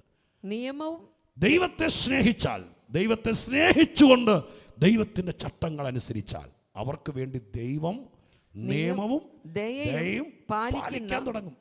ഒന്നാമത്തെ കാര്യം ഒന്ന് പറഞ്ഞു നിർത്താം. അങ്ങനെ ദൈവത്തെ സ്നേഹിക്കാൻ തുടങ്ങുമ്പോൾ ദൈവം എന്ത് ചെയ്യും? നിയമം പാലിക്കും. നിയമം പാലിക്കും എന്ന് പറഞ്ഞാൽ എന്താ? സ്തോത്രം. നിയമം പാലിക്കും എന്ന് പറഞ്ഞാൽ ഇവിടെ എല്ലാത്തിനും ദൈവത്തിൻ്റെ അടിസ്ഥാന നിയമമുണ്ട്. പക്ഷെ നിയമം അതാണ്. പക്ഷേ സ്തോത്രം അതെന്ത് ചെയ്യല്ല, പാലിക്കപ്പെടുന്നില്ല. ഒരു നിയമം ഞാൻ പറയാം. ഭൂമിയിൽ വെച്ച് 2 പേർ ഐക്യമത്യപ്പെട്ട് എന്ത് യാചിച്ചാലും, അറിയില്ല വാക്യം, എന്ത് യാചിച്ചാലും പിതാവ് മഹത്വം നൽകി തരും. അതെന്താ? ഒരു തത്വമാണ്, ഒരു നിയമമാണ്. ഭൂമിയിൽ വെച്ച് 2 പേർ ഐക്യമത്യപ്പെട്ടു. നമ്മൾ സ്റ്റേഡിയം വാടകയ്ക്കെടുത്ത് 1,00,000 പേർ ഐക്യമത്യപ്പെട്ടിട്ടും ആ നിയമം നമുക്ക് പാലിക്കപ്പെടുന്നില്ല. കർത്താവ് പറഞ്ഞു 1,00,000 ഒന്നും വേണ്ട, 2 പേര് മതി. 2 പേര് ഐക്യതയാണ്. പക്ഷെ എന്ത് ചെയ്യുന്നില്ല? ആ സംഭവം നമ്മളിൽ ഫലിക്കുന്നില്ല. ഫലിക്കണമെങ്കിൽ എന്ത് ചെയ്യണം? ആ വചനമാണല്ലോ നിയമം എന്ന് പറയുന്നത്, ഈ പറയുന്നത്. ആ വചനം നമ്മളിൽ ഫലിക്കണമെങ്കിൽ ദൈവത്തെ സ്നേഹിക്കണം. ഒരു ബാധയും നിന്റെ കൂടാരത്തോട് അടുക്കുകയല്ല. ഞാൻ നിന്നെക്കുറിച്ച് ദൂതന്മാരോട് കൽപ്പിച്ചിട്ടുണ്ടെന്ന് പറയും. എല്ലാ ഞായറാഴ്ചയും വന്ന് പറയും വീട്ടിൽ ബാധയാണെന്ന്. അപ്പം എന്ത് ചെയ്യുന്നില്ല? ഈ നിയമം ആ വീട്ടിൽ ഫലിക്കുന്നില്ല. കാരണം എന്താ? ഈ നിയമം ഫലിക്കണമെങ്കിൽ എല്ലാ ചൊവ്വാഴ്ചയും വീട്ടിൽ യോഗം വെച്ചാൽ പോരാ. ചൊവ്വാഴ്ച വയ്ക്കുന്നവൻ ആരെങ്കിലും ഉണ്ടെങ്കിൽ പിണങ്ങിയേക്കരുത്. സ്തോത്രം. ദൈവത്തെ സ്നേഹിക്കണം. ദൈവത്തെ സ്നേഹിക്കുമ്പോൾ ഈ പുസ്തകത്തിലെ സകല നിയമവും ദൈവം നിനക്ക് വേണ്ടി പാലിക്കും. എന്ന് പറഞ്ഞാൽ അത് ഓർഡറിലാക്കി തരും. സ്തോത്രം. ഇതിനകത്ത് പറയപ്പെട്ടിരിക്കുന്ന മുഴുവൻ കാര്യങ്ങൾ നിന്റെ ജീവിതത്തിൽ നടക്കണമെങ്കിൽ ദൈവത്തെ സ്നേഹിക്കണം. ഈ വചനത്തിൽ പറഞ്ഞ എന്താണോ അത് മുഴുവൻ നമുക്ക് അനുഭവിക്കാൻ പറ്റും. സ്തോത്രം. സത്യം പറഞ്ഞു, നിങ്ങൾ ഞെട്ടിയിരിക്കണ്ട. ഈ വചനം പറയുന്ന കാര്യം അതുപോലെ നമ്മുടെ ജീവിതത്തിൽ സംഭവിക്കും. അത് ഇതിനെ സ്നേഹിക്കാൻ തുടങ്ങുമ്പോൾ ഈ വചനമെല്ലാം നിയമം ദൈവം പാലിക്കും. അത് നടപ്പിൽ വരുത്തും ദൈവം. ദൈവം അതിന് വിശ്വസ്തന. അതിന് ദൈവത്തെക്കുറിച്ച് എന്താ പറഞ്ഞിരിക്കുന്നത്? മഹാനും ഭയങ്കര. ആർക്കാ ദൈവം മഹാൻ? ദൈവത്തെ സ്നേഹിക്കുന്നവർക്ക്. ദൈവം ആരാണ്? മഹാനാണ്, ഭയങ്കരനാണ്. സ്തോത്രം. ഭയങ്കരൻ എന്നുള്ള വാക്ക് മലയാളത്തിൽ വന്നെന്നുള്ളൂ. ഞാൻ നേരത്തെ ഏതോ പ്രസംഗത്തിൽ പറഞ്ഞിട്ടുള്ളതാണ്. ആ വാക്കിൻ്റെ യഥാർത്ഥ അർത്ഥം ഒരു കാര്യം തീരുമാനിച്ചാൽ അത് നടപ്പിലാക്കാൻ കരുത്തുള്ള ദൈവമാണെന്ന്. നെഹമ്യാവിനെ കൊണ്ട് മതിൽ പണിയിപ്പിക്കുമെന്ന് ദൈവം തീരുമാനിച്ചു. സൻബല്ലത്തും തോബിയാബും അടക്കമുള്ള വൻവൻ ശക്തികൾ, രാജാവുമായിട്ട് അടുത്ത ബന്ധമുള്ളവർ, ഒന്നല്ല ഒട്ടനവധി ഊമക്കത്തുകൾ എഴുതി. ദൈവം നിശ്ചയിച്ചു ഇത് ഇവനെ കൊണ്ട് പണിയിപ്പിക്കും. അങ്ങനെ നിശ്ചയിച്ചാൽ ആര് അതിന് ഇഞ്ചക്ഷൻ ഓർഡർ എടുത്താലും, ആരതിന് അപ്പീൽ കൊടുത്താലും, സ്വർഗം നിശ്ചയിച്ചാൽ, ഈ ദൈവം നിശ്ചയിച്ചാൽ, ദൈവം നിനക്ക് ഭയങ്കരനും മഹാനുമായി മാറണമെങ്കിൽ നീ ദൈവത്തെ സ്നേഹിക്കണം. സ്നേഹിച്ച് ദൈവസന്നിധിയിൽ തുടരുമ്പോൾ ദൈവം ഈ പറഞ്ഞ കാര്യങ്ങൾ നിർവഹിക്കും. ഞാനിപ്പോൾ അവസാനിപ്പിക്കുകയാണ്. പ്രാർത്ഥന കേട്ടാൽ നമ്മുടെ സ്നേഹം വർദ്ധിക്കും. നിങ്ങൾ എവിടെ പോയാലും നിങ്ങളുടെ ജീവിതത്തിൻ്റെ പാറ്റേൺ ഇതായിരിക്കണം. ഞാൻ പ്രാർത്ഥിച്ചാൽ ദൈവം കേൾക്കും എന്നുള്ളൊരാത്മബന്ധത്തിലേക്ക് നയിക്കപ്പെടണം. നിങ്ങൾ സൂര്യനെ പോലെ ഉദിച്ചു വരണം. നിങ്ങൾ ആ സ്തോത്രം പരീശൻ്റെ വീട്ടിൽ മാനിക്കപ്പെട്ട സ്ത്രീയെപ്പോലെ എതിർത്തവരുടെ നടുവിൽ മാനിക്കപ്പെടണം. അതിന് ദൈവസന്നിധിയിൽ നമുക്ക് സ്തോത്രം വളരെ പ്രാർത്ഥനയോടായിരിക്കാം. നമുക്ക് ഒരു വാക്ക് ദൈവസന്നിധിയിൽ പ്രാർത്ഥിക്കാം. എത്ര പേരൊന്ന് എഴുന്നേറ്റ് നിന്ന് പ്രാർത്ഥിക്കാൻ തയ്യാറാകും? എല്ലാ പ്രിയപ്പെട്ടവരും ദൈവസന്നിധിയിൽ പ്രാർത്ഥനയ്ക്ക് വേണ്ടി ഒരുങ്ങുമ്പോൾ 1 മിനിറ്റ് ഈ പ്രാർത്ഥന കൂടി കഴിഞ്ഞിട്ടേ പോകാവൂ. നീ പോകുന്ന രാജ്യത്ത്, നീ പോകുന്ന സ്ഥലത്ത്, നിന്നെ ദൈവമാക്കി വയ്ക്കുന്ന കർമ്മമണ്ഡലത്തിൽ നീ ഒരു കരിയാപ്പല പോലെ തള്ളപ്പെട്ടതായിരിക്കരുത്. നീ പ്രതാപത്തോടെ ഉദിച്ചു നിൽക്കണം. അതിനെന്താ വഴി? ദൈവത്തെ സ്നേഹിക്കുക. നീ ഉദിച്ചു വരാതിരിക്കാൻ, നീ എന്നും പ്രശ്നത്തിലകപ്പെടാൻ, കാർമേഘ പടലങ്ങൾ കൊണ്ട് മൂടിക്കിടക്കുന്ന ആകാശം പോലെ ഒരിക്കൽ പോലും തെളിയാതിരിക്കാൻ ശത്രു ചെയ്തു വെച്ചിരിക്കുന്ന സകല തന്ത്രങ്ങളെയും നമുക്ക് തോൽപ്പിക്കാം, ജയിക്കാം എന്ന് ഉറപ്പ് തന്നൊരു ദൂതാ ഞാൻ നിങ്ങളോട് പറഞ്ഞത്. അതിനിപ്പോൾ എന്നാ ചെയ്യും പാസ്റ്ററെ? എന്തോരം ഉപവസിച്ചു. ശരിയാണ്, എല്ലാം നിങ്ങൾ പറഞ്ഞ എല്ലാ കൽപ്പനയും ഞാൻ ചെയ്തില്ലേ? അത് ശരിയാണ്. പക്ഷെ ഇതിനകത്ത് മറഞ്ഞു കിടന്നൊരു രഹസ്യം ഇന്ന് പകൽക്കാലം നീ അറിയാതെ പോകരുത്. എന്നെ സ്നേഹിക്കുന്നതാണ് ഈ പുസ്തകത്തിൻ്റെ അടിസ്ഥാനം. എന്നെ സ്നേഹിക്കാത്തവൻ കാളയെ കൊണ്ടുവന്ന് യാഗമർപ്പിച്ചിട്ട് കഥയില്ല. എന്നെ സ്നേഹിക്കാത്തവൻ സ്തോത്രം ഹല്ലേലൂയ സ്വർണം കൊണ്ട് തുലാഭാരം നടത്തിയിട്ടും കഥയില്ല. എന്നെ സ്നേഹിക്കാത്തവൻ ഉപവാസം എടുത്തിട്ട് കഥയില്ല. എന്നെ സ്നേഹിക്കാത്തവൻ മുഴുരാത്രി പ്രാർത്ഥന നടത്തിയിട്ട് കഥയില്ല. എന്നെ സ്നേഹിക്കാത്തവൻ പ്രത്യേക ദിവസങ്ങൾ വേർതിരിച്ച് പ്രാർത്ഥിച്ചിട്ട് കഥയില്ല. എന്നെ സ്നേഹിക്കാതെ സ്തോത്രം നിങ്ങൾ എത്ര രൂപ ദശാംശം കൊടുത്തിട്ടും കഥയില്ല. എന്നെ സ്നേഹിച്ചാൽ ഞാൻ നിനക്ക് ഭയങ്കരനും മഹാനുമായി മാറും. നിന്റെ കാര്യം നടത്താതിരിക്കാൻ ആരൊക്കെ ആഭിചാരം കൊണ്ടും ക്ഷുദ്രവേല കൊണ്ടും നിന്റെ ചുറ്റും നിന്ന് പടയണി ഒരുക്കിയാലും പരിശുദ്ധാത്മാവ് പറയുന്നു, സ്വർഗത്തിലെ ദൈവത്തിൻ്റെ ശക്തിയേറിയ വചനം പറയുന്നു, എന്നെ സ്നേഹിക്കുമ്പോൾ നെഹമ്യാവിൻ്റെ ദൈവം നിന്നെ കൊണ്ട് മതില് പണിത് തീർക്കുമെന്ന് എഴുതിയിരിക്കുന്നത് പോലെ നീ ചെയ്തു തുടങ്ങിയ പ്രോജക്റ്റുകൾ, നീ വന്ന കാര്യം, നിന്റെ ജീവിതം സ്വർഗം പണിതുറപ്പിക്കും. അതുകൊണ്ടൊരു പ്രതാപശാലിയായി ജീവിക്കാൻ എത്ര പേർ ആഗ്രഹിക്കുന്നു? വല്ല ജാതി ഒതുങ്ങിക്കൂടി ഓണക്കമീൻ പോലെ ജീവിച്ചു തീർക്കാനല്ല. സ്വർഗം പറയുന്ന, എന്നെ സ്നേഹിച്ചവരാര് തളർന്നിട്ടുണ്ട്, എന്നെ സ്നേഹിച്ചവരാര്. ശലോമോനെ കുറിച്ച് എഴുതിയിട്ടുണ്ട്, ശലോമോൻ ദൈവത്തെ സ്നേഹിച്ചു എന്ന്, ദൈവം അവനെ സ്നേഹിച്ചു എന്ന്. നിങ്ങൾ ശലോമോനെ കാണ്. ദൈവം സ്തോത്രം മാന്യനായതിൻ്റെ പേരിൽ എന്നെ സ്നേഹിച്ചതുകൊണ്ട് അവനെ പ്രതാപത്തോടെ ഉയർത്തി. പിന്നെ അനുസരണം കെട്ടുപോയത് ദൈവമല്ല ഉത്തരവാദി. നീ നിൻ്റെ മക്കളും നിന്റെ ചാർച്ചക്കാരുടെ നടുവിൽ പ്രതാപത്തോടെ പരാജിതരായി തലകുനിച്ചല്ല, ഒരു മാറ്റത്തിന് ഇവിടെ ദൈവം നിന്നെ കൊണ്ടുവന്നിരിക്കുക. ഈ ദൂതെന്ന് കേൾപ്പിച്ചിരിക്കുക. പരിശുദ്ധാത്മാവ് ഇടപെട്ടിരിക്കുക. മറ്റൊരുത്തൻ്റെ വീട്ടിൽ വെച്ച് ദൈവം നിന്നെ മാനിക്കും. അവനാണ് പണം മുടക്കിയത്, അവനാണ് വിരുന്നൊരുക്കിയത്, അവനാണ് വിളിച്ചു വരുത്തിയത്. പക്ഷെ മാനിക്കപ്പെട്ടത് പാവപ്പെട്ട നീയാണ്. സ്വർഗം പറയുന്നു, നിനക്ക് വേണ്ടി, നിന്നെ മാനിക്കാൻ വേണ്ടി ആരുടെയോ വീട്ടിൽ യോഗം വയ്ക്കാൻ പോവാ. നിന്റെ വീട്ടിൽ അതിന് സ്വാതന്ത്ര്യമില്ലെന്നറിഞ്ഞ സ്വർഗം, നിന്റെ വീട്ടിലൊരു പ്രാർത്ഥന വെച്ചാൽ ആരും വരില്ലെന്നറിഞ്ഞ ദൈവം, മറ്റൊരുത്തൻ്റെ വീട്ടിൽ ഞാൻ വരും, അവരെന്നെ ക്ഷണിക്കും, അവിടെ വെച്ച് ഞാൻ നിന്റെ കെട്ടടിക്കും, ഞാൻ നിന്റെ പാപച്ചങ്ങല തകർക്കും, ഞാൻ നിന്റെ ഉടാരഭാഷന്തരതിയാണ്, ഞാൻ നിന്നെ മാനിച്ചുയർത്തും. അതുകൊണ്ട് സ്വർഗം പറയുന്നു, വീട്ടിൽ പ്രാർത്ഥന പോലും വെക്കാൻ കഴിയാത്ത, ആരും ക്ഷണിക്കാത്ത, ആരും വിളിക്കാത്ത ആരെങ്കിലും ഇന്ന് വന്നിട്ടുണ്ടോ? ഓൺലൈനിൽ എന്നെ കേൾക്കുന്നുണ്ടോ?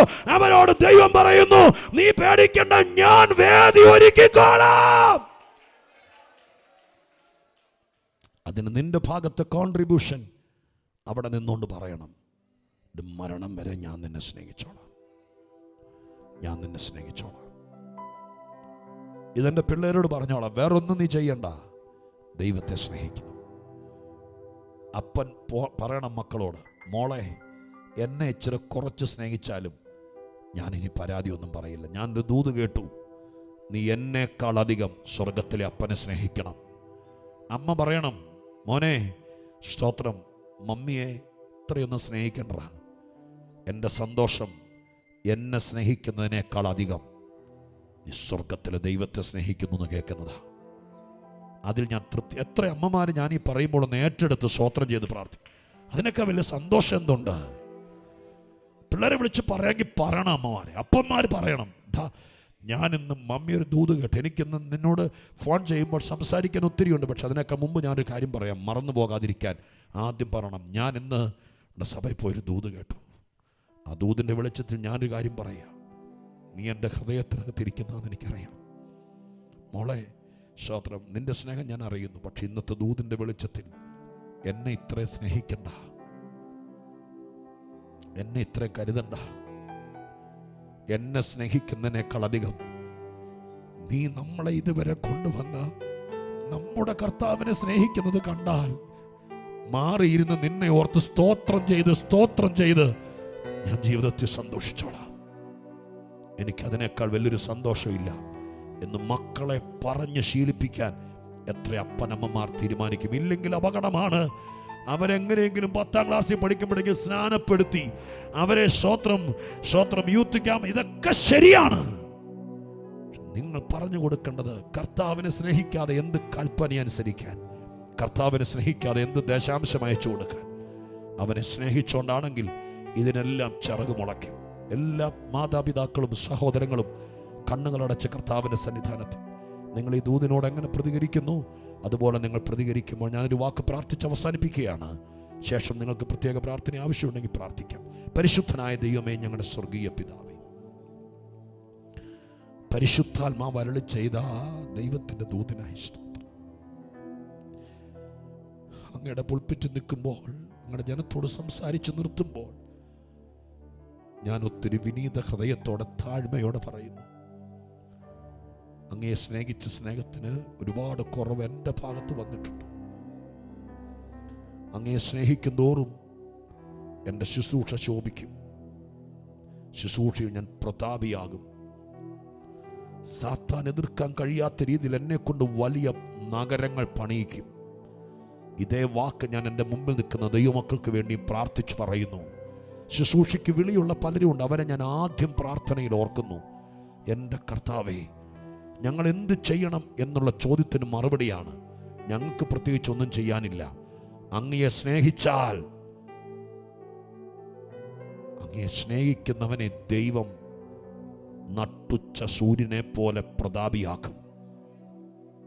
ഞങ്ങളുടെ ചർച്ചിൽ ശുശ്രൂഷകന്മാർ എഴുന്നേക്കട്ടെ, പ്രവാചകിമാർ എഴുന്നേക്കട്ടെ. അവർ വരുന്നത് കാണുമ്പോൾ അവരിന്ന് വരാൻ ജനങ്ങൾ കൊതിക്കട്ടെ. അതുപോലത്തെ ശുശ്രൂഷയ്ക്ക് വേണ്ടി സഭയെ ഒരുക്കണേ അപ്പ. കണ്ണീരോടെ ഞാൻ പ്രാർത്ഥിക്കുക. അടിയനെ മാത്രമല്ല, എൻ്റെ കൂടെ നിൽക്കുന്ന എല്ലാ ശുശ്രൂഷകന്മാരെയും, ഇവിടെ സഹധർമ്മിണികളെയും, ഇവിടുത്തെ ശുശ്രൂഷയ്ക്ക് വിളിയുള്ള എല്ലാവരെയും ഈ വാചകം വെച്ച് ഞാൻ പ്രാർത്ഥിക്കും. ഇന്ന് വന്നവരെ ഞാൻ അനുഗ്രഹിച്ച് പ്രാർത്ഥിക്കുന്നു. അവരെല്ലാം അതുപോലെ തന്നെ ആകട്ടെ. പ്രത്യേകിച്ച് ഒത്തിരി ഭാരമുള്ള പരീശന്റെ വീട്ടിൽ ക്ഷണിക്കപ്പെടാതെ വന്നവരെ പോലെ കരഞ്ഞ് കലങ്ങി അങ്ങയുടെ കാൽക്കൽ പുറകിൽ നിൽക്കുന്ന ചിലർ ഈ കൂട്ടത്തിനകത്തുണ്ട്. ഞാൻ അവർക്ക് വേണ്ടി കരഞ്ഞ് പ്രാർത്ഥിക്കുക. എൻ്റെ യേശുവേ, എൻ്റെ കർത്താവേ, മുമ്പിൽ വരാനുള്ള ത്രാണി അവർക്കില്ല, മുമ്പിൽ വരാനുള്ള വിളി അവർക്കില്ല. അവർ പുറകിൽ നിൽക്കുകയാണപ്പോൾ. അന്യരെ പോലെ പുറകിൽ നിൽക്കുന്നവർ ഈ കൂട്ടത്തിലുണ്ട്. എൻ്റെ കർത്താവിനോട് ഞാൻ കണ്ണീരോടെ പ്രാർത്ഥിക്കുന്നു. എൻ്റെ ദൈവം അവരെ മുമ്പിൽ കൊണ്ടുവരണേ. ചർച്ചക്കാരുടെ, കുടുംബക്കാരുടെ, സ്വന്തം ജനത്തിൻ്റെ, സമപ്രായക്കാരുടെ ഒക്കെ പുറകിൽ അപമാനം കൊണ്ട്, നിന്നുകൊണ്ട്, പരാജയ ഭീതി കൊണ്ട് അവർ പതുങ്ങി നിൽക്കുക. യേശുവിൻ്റെ നാമത്തിൽ ഞാൻ കരം ചൂണ്ടി പ്രാർത്ഥിക്കുന്നു. യേശുവിൻ്റെ നാമത്തിൽ, യേശു ക്രിസ്തുവിൻ്റെ നാമത്തിൽ പേടിച്ച് കരഞ്ഞ് പുറകിൽ നിൽക്കുന്ന ചിലരെ എൻ്റെ യേശു വിളിച്ചു മുമ്പിൽ കൊണ്ടുവരട്ടെ. പരീശന്മാരെ ഞെട്ടിപ്പിച്ചോണ്ട്, വിമർശകന്മാരെ ഞെട്ടിപ്പിച്ചോണ്ട് യേശുവിനെ സ്നേഹിക്കുന്നവരെ യേശു ഉയർത്തട്ടെ. കർത്താവ് ചെയ്യുമെന്ന് വിശ്വസിക്കുന്നു. ഇവിടെ വന്നവരെ ഞാൻ അനുഗ്രഹിക്കുന്നു. പ്രത്യേക പ്രാർത്ഥന ആവശ്യമുള്ള ആരെങ്കിലും ഉണ്ടെങ്കിൽ അവർക്ക് വേണ്ടി ഞാൻ പ്രാർത്ഥിക്കുമ്പോൾ ഇന്നത്തെ പ്രാർത്ഥന ഫലിക്കണേ കർത്താവേ. അങ്ങയെ സ്നേഹിക്കുമെന്നുള്ള ദൃഢനിശ്ചയത്തോടെ അവർ മടങ്ങട്ടെ. അനുഗ്രഹിക്കണം. പ്രാർത്ഥന കേട്ടതിന് നന്ദി.